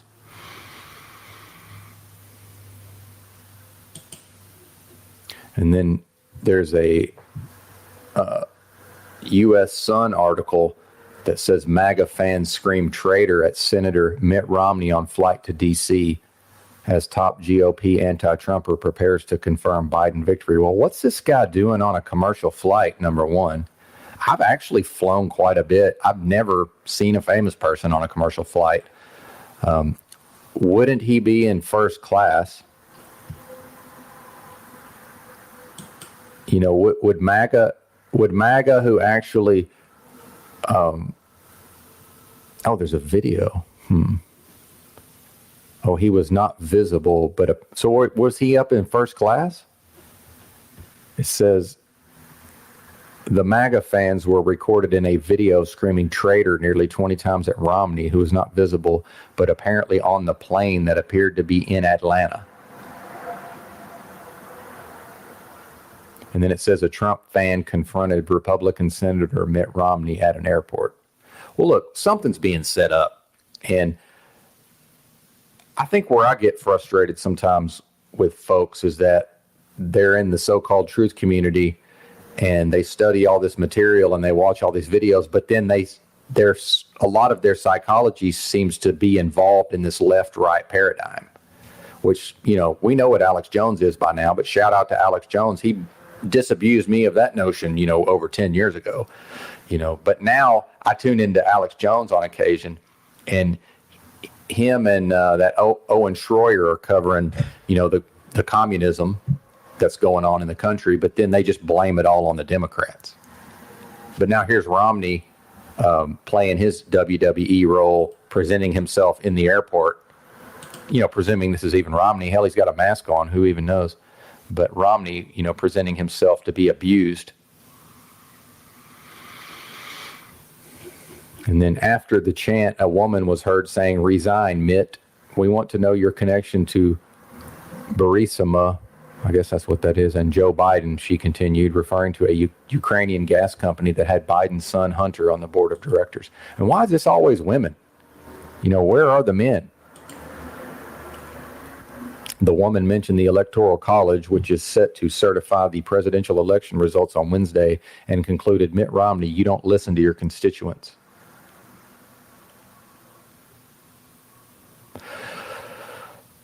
So now, what I'm thinking, this is just my opinion now, and again, I'll go with my called shot since I already called my shot. But scenarios do change, and then we do receive new information. So now I'm starting to see more of the possibility of an actual civil war involving not the secession of Texas, not the secession of southern states, which I don't believe are going anywhere. If anybody, the only scenario I see for an actual formalized secession of U.S. states would be if they flip this thing to Trump, or if even, let's say that Biden inaugurates himself, which is what I think is going to, I think that happens either way. I think Biden is going to inaugurate himself.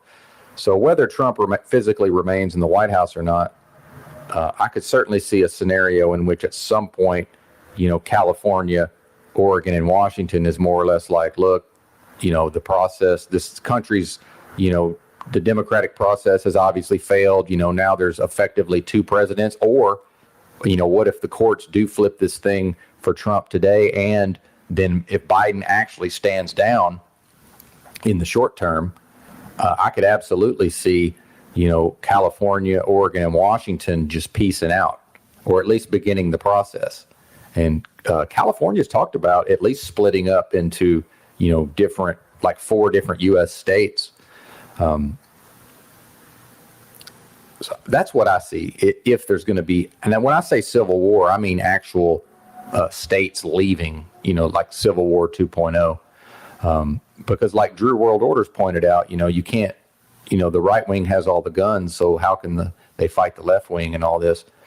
But they're already fighting in the streets to some extent. However, he has a point there. But to me, it's not, it would be people fighting the government, or, you know, states leaving and attempting to establish a new country, and then the federal government saying, well, no, we're not going to let you do that. Or what if the feds just let them go? This is a lot of things going down here. It's fascinating to me. But I'm more on the WWE view of politics. This idea that there's these two opposing factions, but then if you watch what they do, there's no actual opposition to what's going on. You know, you'll have people speaking out against the the other side. If they're Republicans, they'll speak out about things that they will then vote for. Well, who cares what the Republican says if they go ahead and vote for things that are bad for the people, right? You know, anybody who can't see by now that Trump is never going to do anything to help the common people is out of their fucking mind. Okay? In my opinion, it's never going to happen. So I think a lot of my frustration is with these so-called truthers who still, for some reason, they're falling for this what I refer to as this hero archetype myth. And since we're talking about it, I want to go to this Wikipedia page for this denial of death book. And I think this explains the process psychologically that is working on some of these so-called truthers who are still, they are identified with this idea of Trump as some strong figure. But then with their words, a lot of them will, they'll talk like they believe that, oh, well, yeah, it's all fake, blah, blah, blah. But then every once in a while it comes out, you can tell they're fucking closeted Trump fans, like Vizia on the Discord. Look, man, just be a Trump fan. It's okay. Come out of the closet, Trump fans. I'm waking up the whole damn motel. This is no good. That's 4:30. Fuck them. And this is The Denial of Death is a 1973 work of psychology and philosophy by the cultural anthropologist Ernest Becker, in which the author builds on the works of Soren Kierkegaard. And this is what I mean when, well, let me continue. Sigmund Freud, Norman O. Brown, and Otto Rank. It was awarded the Pulitzer Prize for General Nonfiction in 1974, 2 months after the author's death. Well, that's interesting.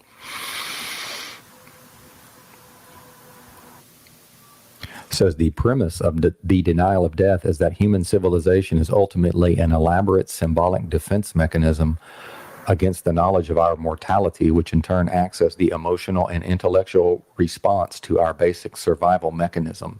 Becker argues that a basic duality in human life exists between the physical world of objects and a symbolic world of human meaning. Thus, since humanity has a dualistic nature consisting of our physical self and a symbolic self, we are able to transcend the dilemma of mortality through heroism by focusing our attention mainly on our symbolic selves. This symbolic self-focus takes the form of an individual's, quote, immortality project, end quote, which is essentially a symbolic belief system that ensures oneself is believed to be superior to physical reality. By successfully living under the terms of the immortality project, and I think they mean like a projection, people feel they can become heroic and henceforth part of something eternal, something that will never die as compared to their physical body. This in turn gives people the feeling that their lives have meaning, a purpose, and are significant in the grand scheme of things. And I'm asserting that that is exactly what's going on with these people who identify at the level of their psychology through Trump. It's like they're projecting. So their immortality project has been subverted into Trump. So now Trump that's the vehicle or the pathway to them being able to view themselves as heroic. And I absolutely see this in the so-called truth community. And look, it's okay. Obviously, we've had this Edward Bernays propaganda, and I've asserted that Satan, if there's a being we call Satan, is absolutely the world's foremost expert in human psychology and certainly understands our psychology much better than we do. And this book came out in 1973. So to me, there's no doubt as I've asserted that, the masses of people are under mass mind control and the television has them mesmerized and it programs them. Well, this is one of the mechanisms. This is the main mechanism, in my view, that's been used to have people psychologically identify with Trump as the big hero that's going to save the day, because by extension, as they're able to identify with Trump and project their own heroic desires onto Trump, now by extension, they are victorious. They are heroic, right? The hero myth archetype.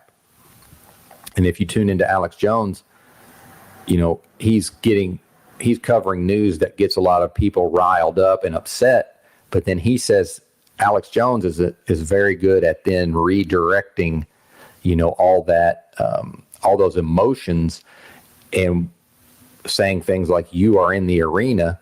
So if I go buy some,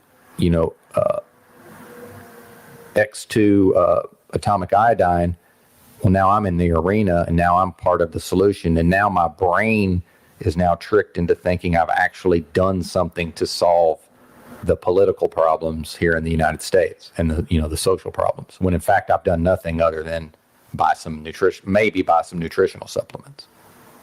And I get to and I watch videos, as if that's going to do anything. And I watch videos too.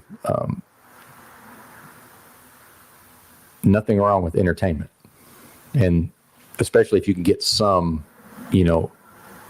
information from your entertainment. But we show, little kids can watch Dora the Explorer, and my research indicates that studies have shown they don't actually learn anything. Now, they learn to mimic the show, but that children who watch those educational programs, they don't actually learn anything that has a real world application. Now, parents, please correct me if I'm wrong, because I have no children. And I want to shout out my my email real quick, benton@nightmaredystopia.com. And if you want to just make a burner email, I'm not interested in your data. Okay. I'm not going to do a comment section. And what I've found in my own, from content I've put out in the past is, I would prefer to have people contact me directly versus when there's a comment section, people will say all kind of things because they know other people are reading it. And it's like a way to get attention, which is fine. There's nothing wrong with that. I'm just personally not interested in it. Now, if you want to email and tell me that I'm horrible and that I don't know what the fuck I'm talking about, see, I never get those emails. But if I had a comments page, absolutely, I would get those comments. It's funny how that works, right?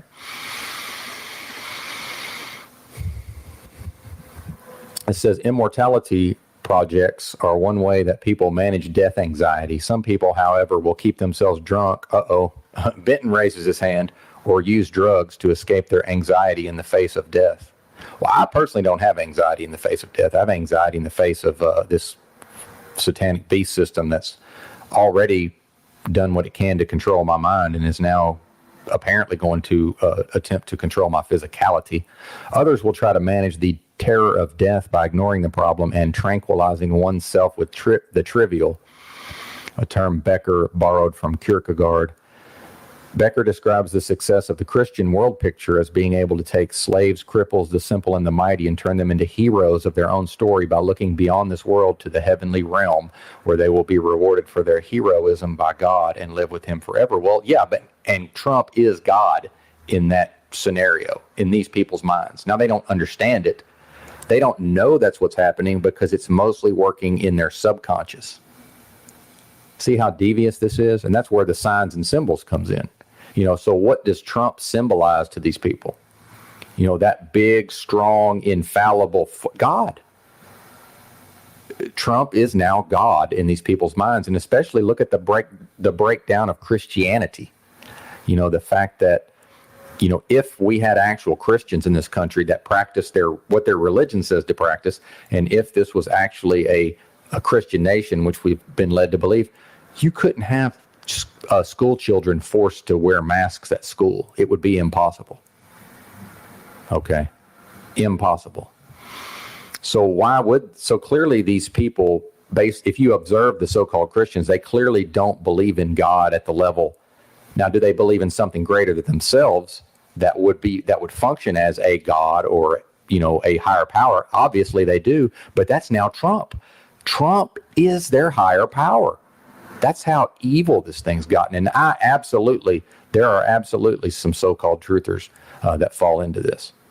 At least with being a Trump fan. I don't know that I haven't seen anybody on the Discord that I think actually is there, spiritually with Trump as their God. But there's absolutely some closeted Trump fans. Again, just come out. Just come out, Trump fans. It's okay to be a Trump fan. I'm not one, and I'm old enough. I remember him, doing TV commercials and all these things. And I knew he was a Democrat when he first started trying to seek the Republican nomination. My first thought, well, that man's a Democrat. Oh, but then he just tells everybody, oh, yeah, well, I had to be because I was doing business in New York. Oh, okay. That makes total sense.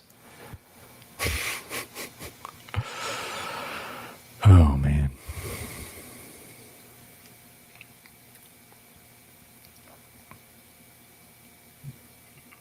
Becker argues that the arbitrariness of human invented immortality projects makes them naturally prone to conflict. When one immortality project conflicts with another, it is essentially an accusation of, quote, wrongness of life, and so sets the context for both aggressive and defensive behavior.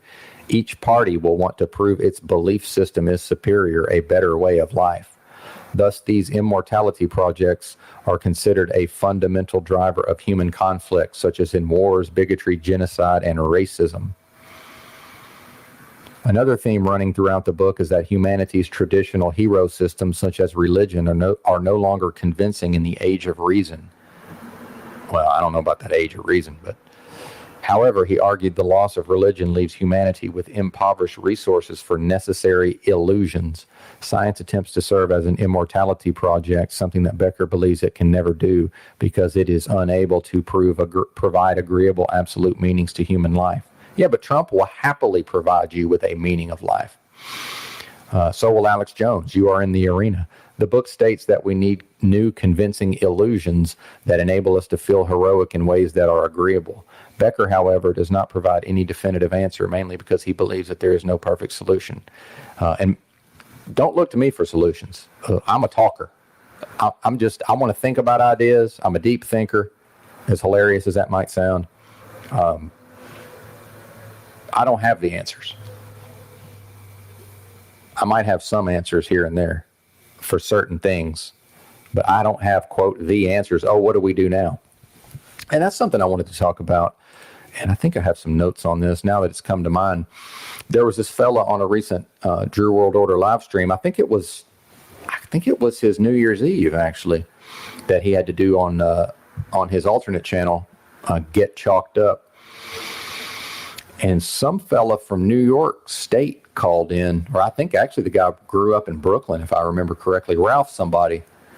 And he was talking about how he had done all this farming. He grew up in the city, and then at some point he, and this is what I got out of listening to what he said. Go listen to it for yourselves. But what I got out of it was that this guy Ralph realized at a certain point that what he needed to do was, leave city life and go, grow his own food and get involved in, various aspects of farming. And that's what he did. He went and did it, apparently. Well, then there was a person in the voice cringe, Bartholomew. And so Bartholomew was all on board, like, yeah, man, yeah, this is great. Because Bartholomew was the one who was kind of bringing up these ideas of growing our own food. And Bartholomew said he's trying to grow his own food, like in his garage or whatever. But then what I see from the so-called truthers is they're so intellectualized and they're so up in their head that they suffer from this paralysis by analysis. So, Bartholomew keeps asking, like, okay, where do we start? And then Ralph's answer was, well, I left my old life and I went out to where the land is to farm and I started fucking farming. But he said it in a more, pleasing way. And then there's more discussion of farming. And then Bartholomew again is like, okay, where do we start? Like, it's almost like he wants the farming process explained to him. This is paralysis. Sorry for popping the P there. This is paralysis by analysis. Well, I'm way up on this mic. My apologies. This is paralysis by analysis. That's what this is. So how do you get started? What I would say is, here's how if anything you want to do, you identify what can I do right now, and then you do it. Period. That's it. Now, I don't know shit about farming, but if some folks got the ball rolling somewhere, I'm still physically fit, believe it or not. Even with all this drinking, I will happily show up somewhere and dig in the ground. Well, at this point, no, I won't, because I'm not leaving the state of Arkansas, but hypothetically, especially in the past, but every day that ticks by and somebody like Bartholomew and these other people who are getting excited about an idea, See, look, I'm a lay expert in human psychology. I'll break it down for you.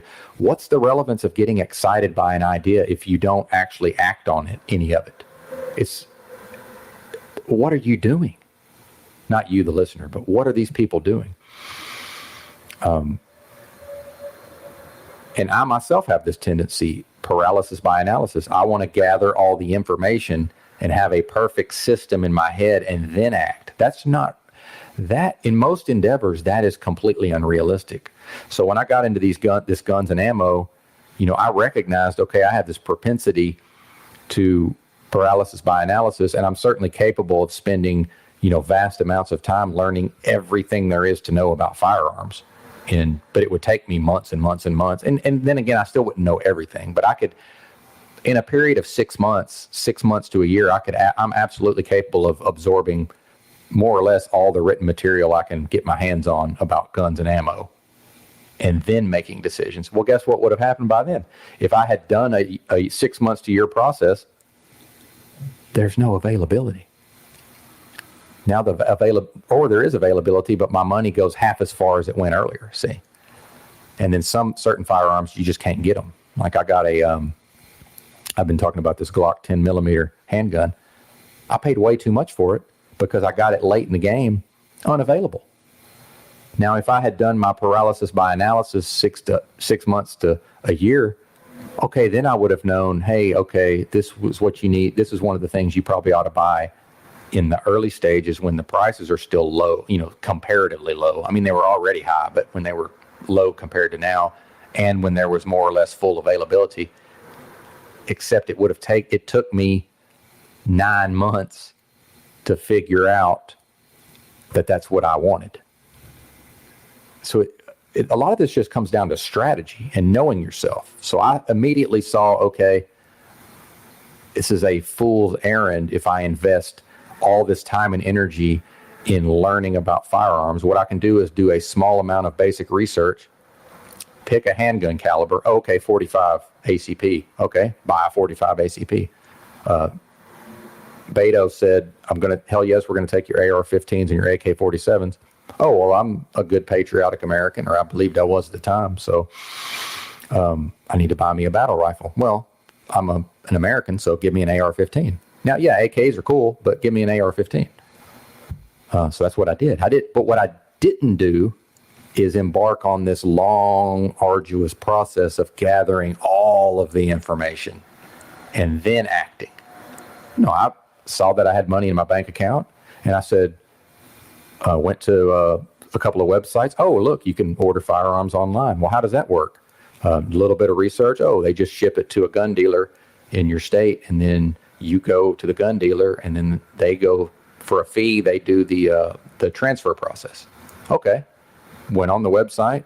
Okay, I want an AR-15. Did a small amount of research. Okay, well, this one looks good. It's in stock. Pulled the trigger. Irony, by the way. That's what irony actually means. Thank you. Shout out to the movie Reality Bites from the 90s. The literal meaning is the opposite of the actual meaning. Pulled the trigger and again, just picked a handgun caliber. Okay, well, 9mm, yeah, that's great. But I think I'm a big, I view myself as some big, strong man. Okay, give me the 45 ACP then. And again, historically, that's more associated with Americana than 9mm. So yeah, give me an AR, give me a fucking 45. Bam, done. And I was already, so then I bought another gun. I don't want to get into the specifics of the gun thing, but then as soon as I saw, okay, I can see that prices are high already for ammo, but it's still available somewhat, and it's not ever going to go down in my view. Now, these gun nuts in Texas, they think that as soon as, the Republicans manage to defeat the pesky Democrats, that, guns and ammo prices are going to go back where they were. I guess like pre-Beto. It's never going to happen. Now, they might fall, maybe, but they're never going back to what they were. It's impossible, in my view. I just don't see it happening. Even if Trump manages to actually remain the only president, it's not going to fall much, I don't think, because the availability is not there. If the demand stays high and the availability stays low, how in the world can the prices drop? It doesn't make sense. 6 million new gun owners, apparently, in the last year. The prices are never going down. I have noticed some of the handgun prices have fallen, in the short term on the secondary market in Texas. But it's based on delusion, I think. Well, and people getting hit hard economically and selling things that they probably don't want to sell. So there's nothing wrong with having the tendency to fall victim to paralysis by analysis. The thing is, can someone in the so-called truth community recognize this tendency in their head and then you strategically overcome it? So when someone like Bartholomew is getting excited about the idea of farming, but then he's trying to ask this other guy, okay, how do we start? How do we do this? How do we do that? Brother, it's all in you. How are you going to look to this guy to lead you into being a fucking farmer? How about you go to the fucking farm? How about you get in your vehicle and you drive to wherever the fuck this farmer is and you say, hey man, do you need any help? And how about you learn how to fucking farm by getting your hands dirty, partner? Now that ain't advice. I'm just speaking philosophically. If one wants to learn something, isn't the best way to just go do it? Now, wouldn't the more effective way to learn would be to go to a fucking farm and volunteer your labor? Oh, but at that point, now we're getting up at 4 a.m. and fucking milking cows and carrying buckets and digging and harvesting crops and planting seeds. Oh, that sounds like a lot of work, don't it? Versus, oh, I'll just sit back in my chair on fucking YouTube and on Discord and I'll just see if I can get this person who's already done what I say I want to do to explain the process to me, which is going to accomplish fuck all. Unless you've got the money to buy a farm, an already operating farm, or unless you've got the resources to just listen to Ralph explain farming to you. Meanwhile, what are you going to hire help? At that point, I'm pretty sure economically, you could just buy your own food. Oh, but that's right. We're worried about the breakdown of the food system. But are you really worried about the breakdown of the food system? Because I would say that if you are, not you, if somebody like Bartholomew is actually concerned about it, he's voting with his feet. Now, maybe he's growing some plants in his garage, but, if he's stating a desire to do what Ralph has done or what Ralph claims to have done, and he sounded genuine to me. So here's what I'm saying is, why aren't they doing this? When I decided that I wanted to acquire guns and ammo, I didn't go around and ask people to explain to me the process of acquiring guns and ammo. I just acquired guns and ammo. So it's like, well, what do you do first? I don't know, man. I mean, how does anything get done? Anyway, that's enough about that. And I do see, as much as I'm pessimistic and doom and gloom, I do see that, people in this so-called truth community, they have an opportunity to come together, but somebody has got to do something at some point. And there's never going to, and back to the paralysis by analysis, there's never going to be some perfect plan. It's just, oh, let's go do this thing. And I've observed these hippies, man. I've hung out with plenty of hippies on the West Coast. Somehow they're able to just live communally, even if it's not on a commune. A lot of them are nomadic, but they're able to have these sort of loose-knit communities, and they're able to work together. I've seen it, and I've worked together with them in some instances. Okay, what I've never seen, now maybe this does exist, I've never seen any version of so-called truthers getting together in the real world and working together. And I have not seen very much of it online. Now I'm starting to see some collaboration, thankfully. And that's what I would encourage is collaborative efforts. If we're going to remain, not us, there is no we, as pointed out, but in the past. But so if so-called truthers are going to at least collaborate on content and remain in the, remain primarily in the online space, why is everybody trying to do their own shit? Yeah, it's great to do your own shit, but where's the collaboration? Now I'm starting to see some of it, especially this, Drew and Croco, and then, I'm hoping to see some regular Drew JL collaborations. Shout out to Jurassic Liars 26. And I got to assume most of the audience knows who that is at this point. But like Matt QOC, what's he doing as far as collaborating? Why can't we get him on Chalk Body Outline or this podcast? Why can't Drew? I've got plenty of bandwidth at this time, okay, that I've already paid for. Why can't Drew produce an audio podcast with Matt and then put it out on my website? Like, there's nothing preventing, air quotes, us from doing these things. Oh, except everybody wants to do their own thing. Well, yeah, it's great. I like to do my own thing. But anytime any of these folks want to come on this podcast, or anytime any of those folks want to produce a fucking podcast, I don't have to have anything to do with it. I'll just put it out on my website. Again, I've got bandwidth I'm not even using. It's already paid for.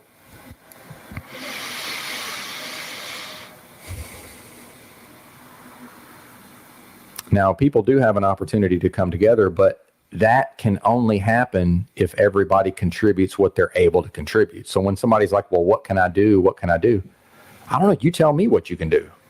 What are you good at? What are you willing to do? Right? And I told Drew, man, put me in, coach. I'll help any way I can. If these so-called truthers want to build a platform, just send me a list of shit to do and I'll do it. But see, I have this idea that most of these younger folks, they've never really developed a work ethic for the most part, and they're not effective at going out and getting shit done. Now, maybe I'm wrong. Hey, prove me wrong. Prove me wrong, youngins. I haven't seen any evidence that most of y'all have an ability to go out in the real world and be effective. Well, look, I don't want to make it about me, but I'm suffering from alcoholism at this time, and my life's more or less a wreck. But historically, I have a proven track record of a high level of effectiveness. No hyperbole, I drugged myself out of homelessness. I went from living outside for about 6 consecutive years, including my last 2 winters I spent outdoors, more or less to prove to myself I could do it. And I went from that to working at the airport in Austin, and then Goodwill sent me to truck driving school, and then I went to work for one of the largest trucking companies in the country as an inexperienced driver. And I now have 2 years over the road truck driving experience, which means even in my shitty home state of Arkansas, I can go get a fucking truck driving job and make a decent living and never leave the state of Arkansas. That's called effectiveness, y'all. But you know what I didn't do? I didn't try to go on the internet on some trucker live stream and get on a voice cringe and say, okay, where do we start? Listen, I subscribe to a philosophy I learned from a movie. Was that Return of the Jedi or Empire? I think it was Empire Strikes Back. Do or do not. There is no try. And that sunk in my brain at a young age. You either in or you out, Podna. And if you're on a damn voice cringe, asking somebody who's already done it how to do it, you're out. Now, what if that guy said, "Hey, yeah, just come on down to my farm. I'll put you to work, and it'll be like an internship, and I've got some, a decent, building you can stay in, and we'll feed you." That, by the way, that already exists. You'll be around a bunch of lefties. But what do they call this? There's a name for this. Woofing, I think. WWOOF. Let me look this up.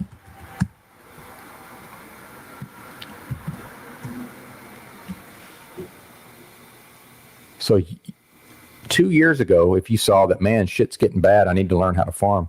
It's called Worldwide Opportunities on Organic Farms. Yeah, you'd be around a bunch of stinky hippie chicks, but I mean, body odor aside, a lot of them are pretty attractive.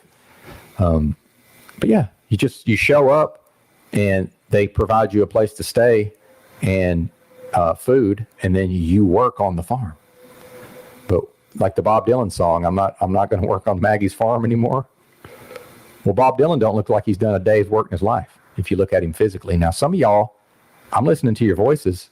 I just got to think, if I saw your physical bodies, y'all probably don't look like you can do a day's work either. And yeah, I've been boozing it up and this and that, but when I was on a time constraint yesterday and I wanted to jog to the other side of the interstate over here, and I just double timed it over there and back. No fucking problem.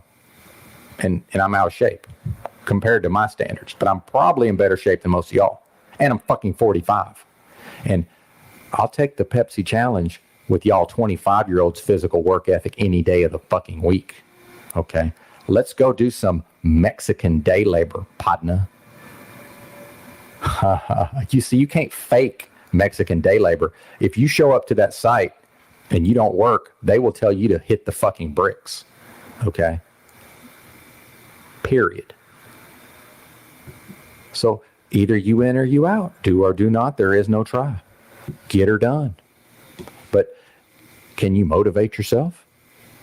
Not you, the listener, my apologies, but people like Bartholomew. And maybe he is effective. I don't know him. I have no idea. But he sounds like his balls never dropped. Now, that's really not his fault. You know, maybe he didn't have a dad in the home. Maybe he did, but the dad was cucked and his mom ran the show. I don't know. But I can hear it in a young fella's voice that he didn't have no terrifying daddy like I had, who was absolutely fucking terrifying there in the house every day to make him into a man. Somebody failed. Bartholomew, they failed you. So drive your happy ass to a farm somewhere and spend a few weeks getting sore and realizing that you really might not physically be able to do these things like you need to. Have you ever dug all day? I've just dug all fucking day. So yeah, let's go do Mexican day labor, which we don't know what it's going to be ahead of time.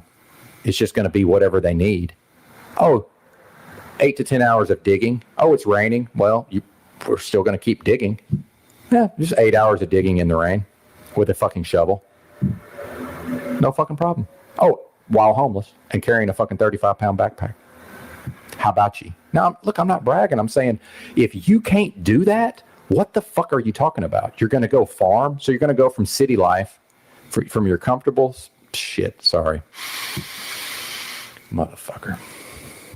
How is somebody like that going to go from their comfortable city life and then the next day, now they're just an organic fucking farmer? And I say organic not because I'm hippie. I say organic because if the society breaks down, where are you going to get the fucking fertilizer?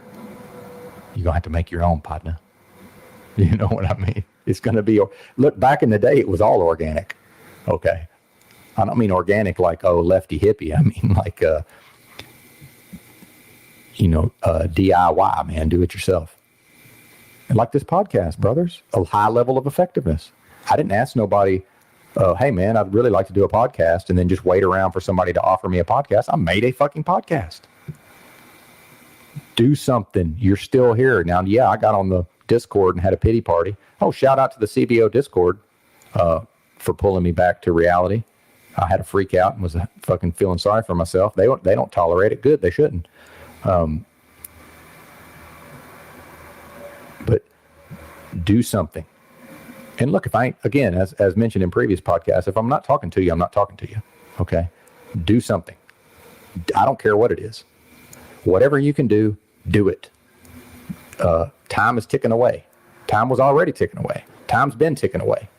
Oh, but time doesn't exist. Okay, well, it seems like it does. I mean, does your device have a fucking clock on it or not? Therefore, de facto, time exists. Okay. Now, I love the figuring out what's really going on behind the scenes and talking about, well, maybe time's actually not real and retro causality. Yeah, sure, it's great. But today, I'm looking at a laptop screen and it's 4:59 a.m. Therefore, de facto, time exists. Therefore, time is ticking away. Now, certainly all I can experience is the present moment. But a pattern has a pattern has emerged in which, based on what I think I know, I've woken up every day since 1975, and that, yes, nobody can promise me tomorrow, and so there is some possibility I will not be here tomorrow, but a pattern has emerged in which most likely my life is going to continue for some number of days. Okay? Therefore, time does exist. Yes, absolutely it exists. Does it exist like we think it does? I don't know. But if somebody lets that paralyze them or lets them justify their inaction, that person is a fucking fool. And what I've noticed on the Discord is a lot of people, when confronted with an idea that they don't like the idea, they just attempt to negate it. But that's not how logic works. Logic don't work that way. And that's a wrong strategy, by the way. And that's what the normies do. So I see a lot of parallels between the normies and the so-called truthers, in that the ideas that they don't subscribe to get ridiculed and rejected. Well, here's the thing is, if you present me with a new idea, even if I don't like that idea, I don't gain anything by rejecting it immediately. But if I'm willing to sit with the idea and to think about the idea and to consider the idea, especially in contrast to my other ideas, I might gain something, which means I might improve, which means that's a superior strategy, because if I immediately throw the idea away through negation, I've gained nothing. You fucking idiots. And I don't mean this podcast audience. So sorry, those fucking idiots. But they watch YouTube videos and they're so-called truthers. So therefore, when they use an improper mental strategy for dealing with new ideas or ideas they don't like, it's completely fine for them to take a page out of the normie playbook because it's them. Get over yourselves. You ain't special, or they're not special. They could get over themselves, but they probably won't. And, and a lot of this is the same people who are not letting me freak out and not letting me have a pity party. So look, it's great. Yeah, I'm not wonderful. Sure.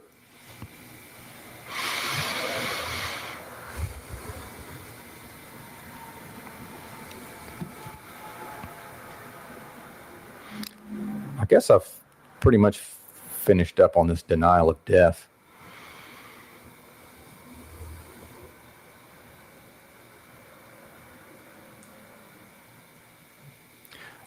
Although on heroism it says, I guess it's heroism. Some of these words are difficult for me to say in my accent. And then Bugsy, Forever Conscious, he did this live stream about the Jesuits and the Catholic Church. I found it fascinating. But why can't you read, Bugsy? Does what happened in Bugsy's life that he doesn't know words a lot of the time? Like, he's trying to read these words. So, which makes me wonder, do you really know the material, sir, if you can't pronounce the words? Now, maybe you do. I don't know. By the way, somebody else who sounds like his balls never dropped. Where's the bass in your voice, partner? This ain't normal, man. This is not fucking normal. Now, every once in a while, you got somebody like Mike Tyson who just has that is what it is. But then again, he's knocking motherfuckers out. So I don't know. Why do so many of y'all sound like your balls never dropped? I don't get it. Something has gone awry. Put some bass in your voice, Bugsy, and learn how to read, and you'll have a fucking fantastic YouTube channel. Why do you think you're not getting any views?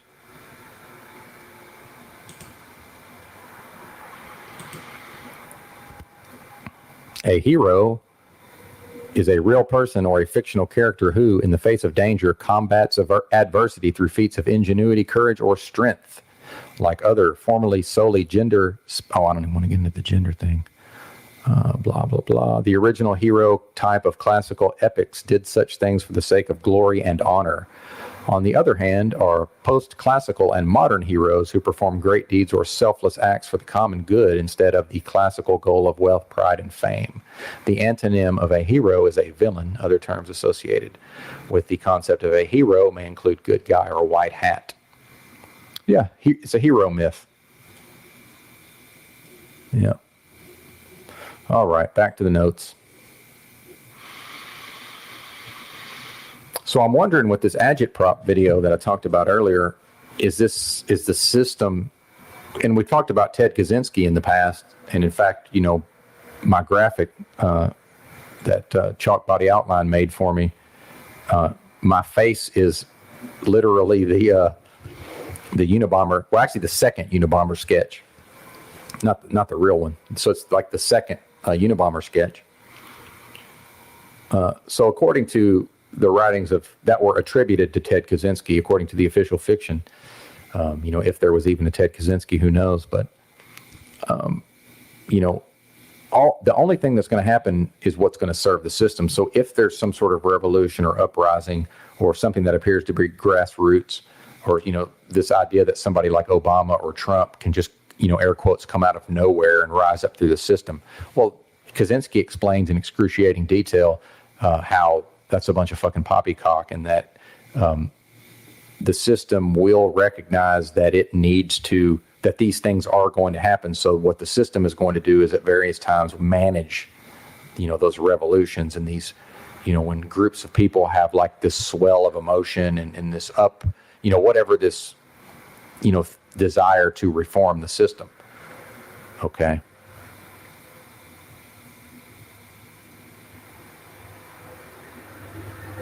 So now what I'm seeing is, has the system decided that it now is going to benefit the system to have these MAGA right-wingers start to fight the cops? Because that at BG on the scene agitprop video that I referred to from that tweet, where it, you know, purported to show, the claim was that it showed MAGA right-wingers trying to break through a police line, but if you actually watch the video, it shows nothing of the kind. It looks like some right-wingers mimicking their idea of a punk rock slam dance, and then, you know, barely even squaring off with the cops, and then the cops firing off pepper spray, and then the right-wingers retreating. And the person who put out the video was involved in putting out some of the agitprop from the George Floyd riots in Minneapolis. So it has the system now reached a point where it's attempting to get these right-wing LARPers, and that's what they are, LARPers, is it trying to get the LARPers to start fighting the cops. And then, you know, I was reading earlier about these, you know, now Mitt Romney has just presented himself at the perfect time and place in a fucking airport that all these MAGA people are going to DC on a commercial flight. You know, isn't Romney rich as fuck?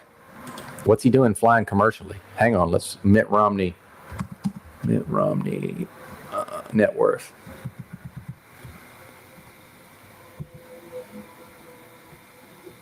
$280 million. So this guy's worth $250,000 and he's flying. Now, so, yeah, I guess some people do occasionally fly commercially, but doesn't he have enough money in the bank to be like, yeah, you know, this might not be a good time for me to be in an airport. Oh, my buddy's flying on his private jet, so I'll just go with him. Do you really think that, is there any version of Mitt Romney not being able to get on a private jet? Can't he just charter a fucking private jet as a senator? I mean, what the fuck is going on? Do senators now, maybe some of them do fly commercially. I guess Ted Cruz was on a plane not too long ago. Maybe I'm wrong. I don't know. But what is this?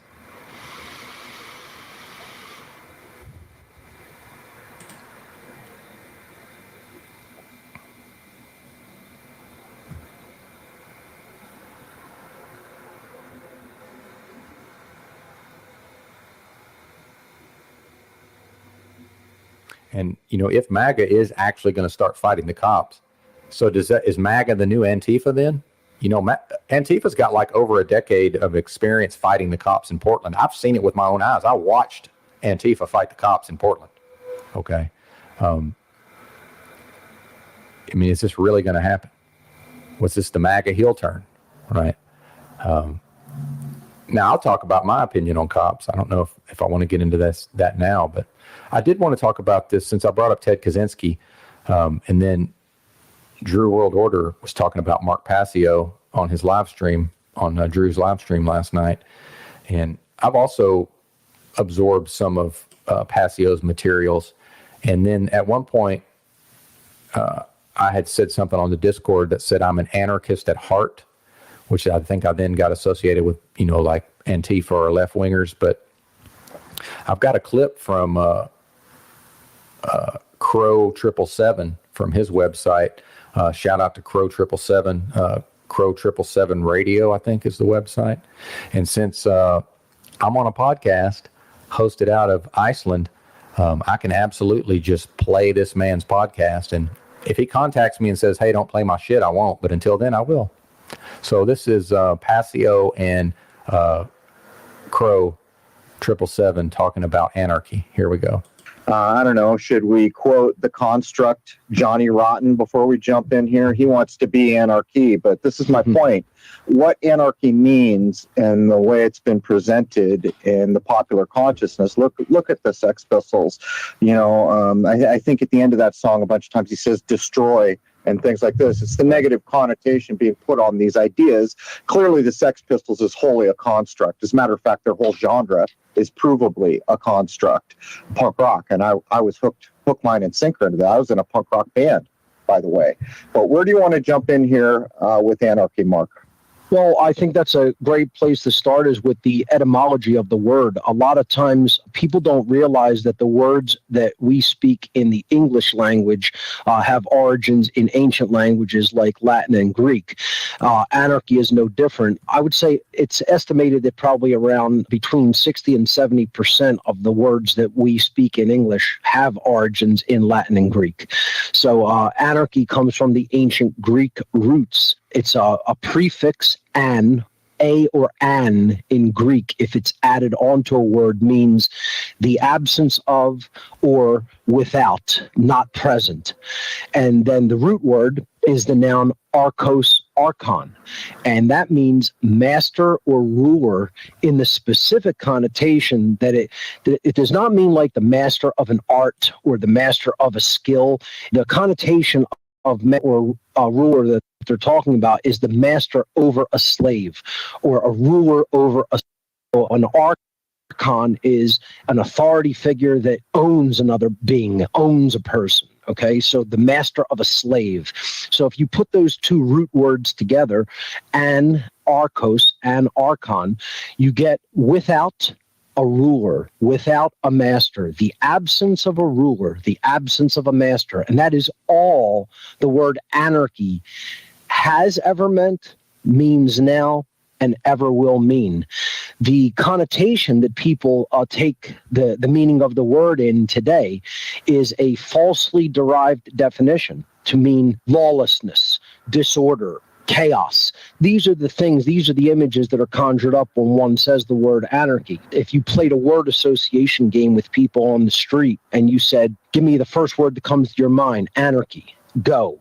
And you just put a percentage together of how many people are going to say chaos or lawlessness or disorder. It's going to amount to about 99% of human beings probably that will give you that false definition, because that definition has been hammered into people's minds by the social engineers of our world, when in fact all it ever has meant is the absence of a ruler, no rulers, no masters, the absence of a master-slave relationship, or in other words, freedom.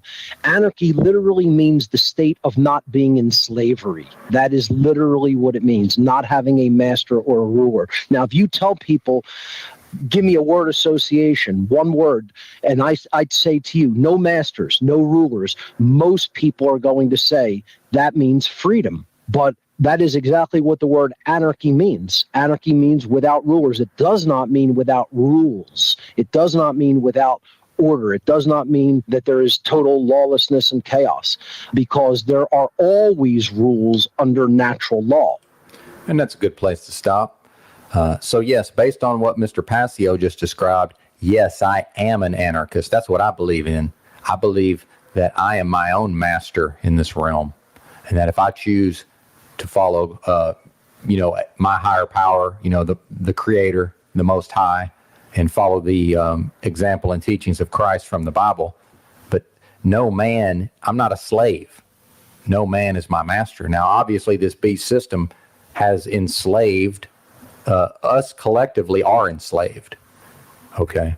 But no, I believe for myself in not having an earthly human master, or not being mastered, not being the slave to a beast system. So based on what Passio just said, yes, I am an anarchist, and I think it is appropriate that my graphic for this podcast is what it is. I think it's very appropriate. And we might be going back to that for my avatar on the Discord here also. Well, that's it for the episode. I do have some business to cover real quick, just about the direction of the podcast and all of this. And then alcoholism, obviously. Now, I did a 2-part interview with a podcast listener. Shout out to Highly Suspect. Now, I know how some of these so-called truthers think. Just the fact that he calls himself Highly Suspect, they're going to think it's some kind of, and who knows? I don't know the guy. This is the first time I ever talked to him. We did a total of 2.5 hours of a conversation, and look for that coming soon. There might be some extensive editing necessary. I think I'm going to put this bad boy out unedited, so just please bear with the loud breathing noises, at various times. But now, something I do want to get into in the near future is the Enron, the energy company that went bankrupt. And I was talking about this on the CBO Discord a little bit recently, and that they had pioneered the use of mark-to-market accounting by an energy firm, or energy trading firm, and that they were the darling of Wall Street for years and years and years. And I think they won. They were named, I think Forbes named Enron most innovative company for 8 years in a row, and all it was a total.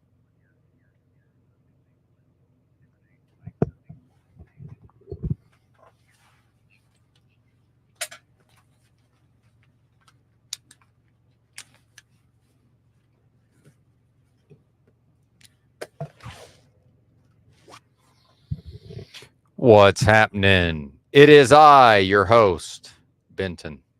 I think I'm going to shut the stream down. I want to replay I want to play somebody's content that might very well copyright claim me.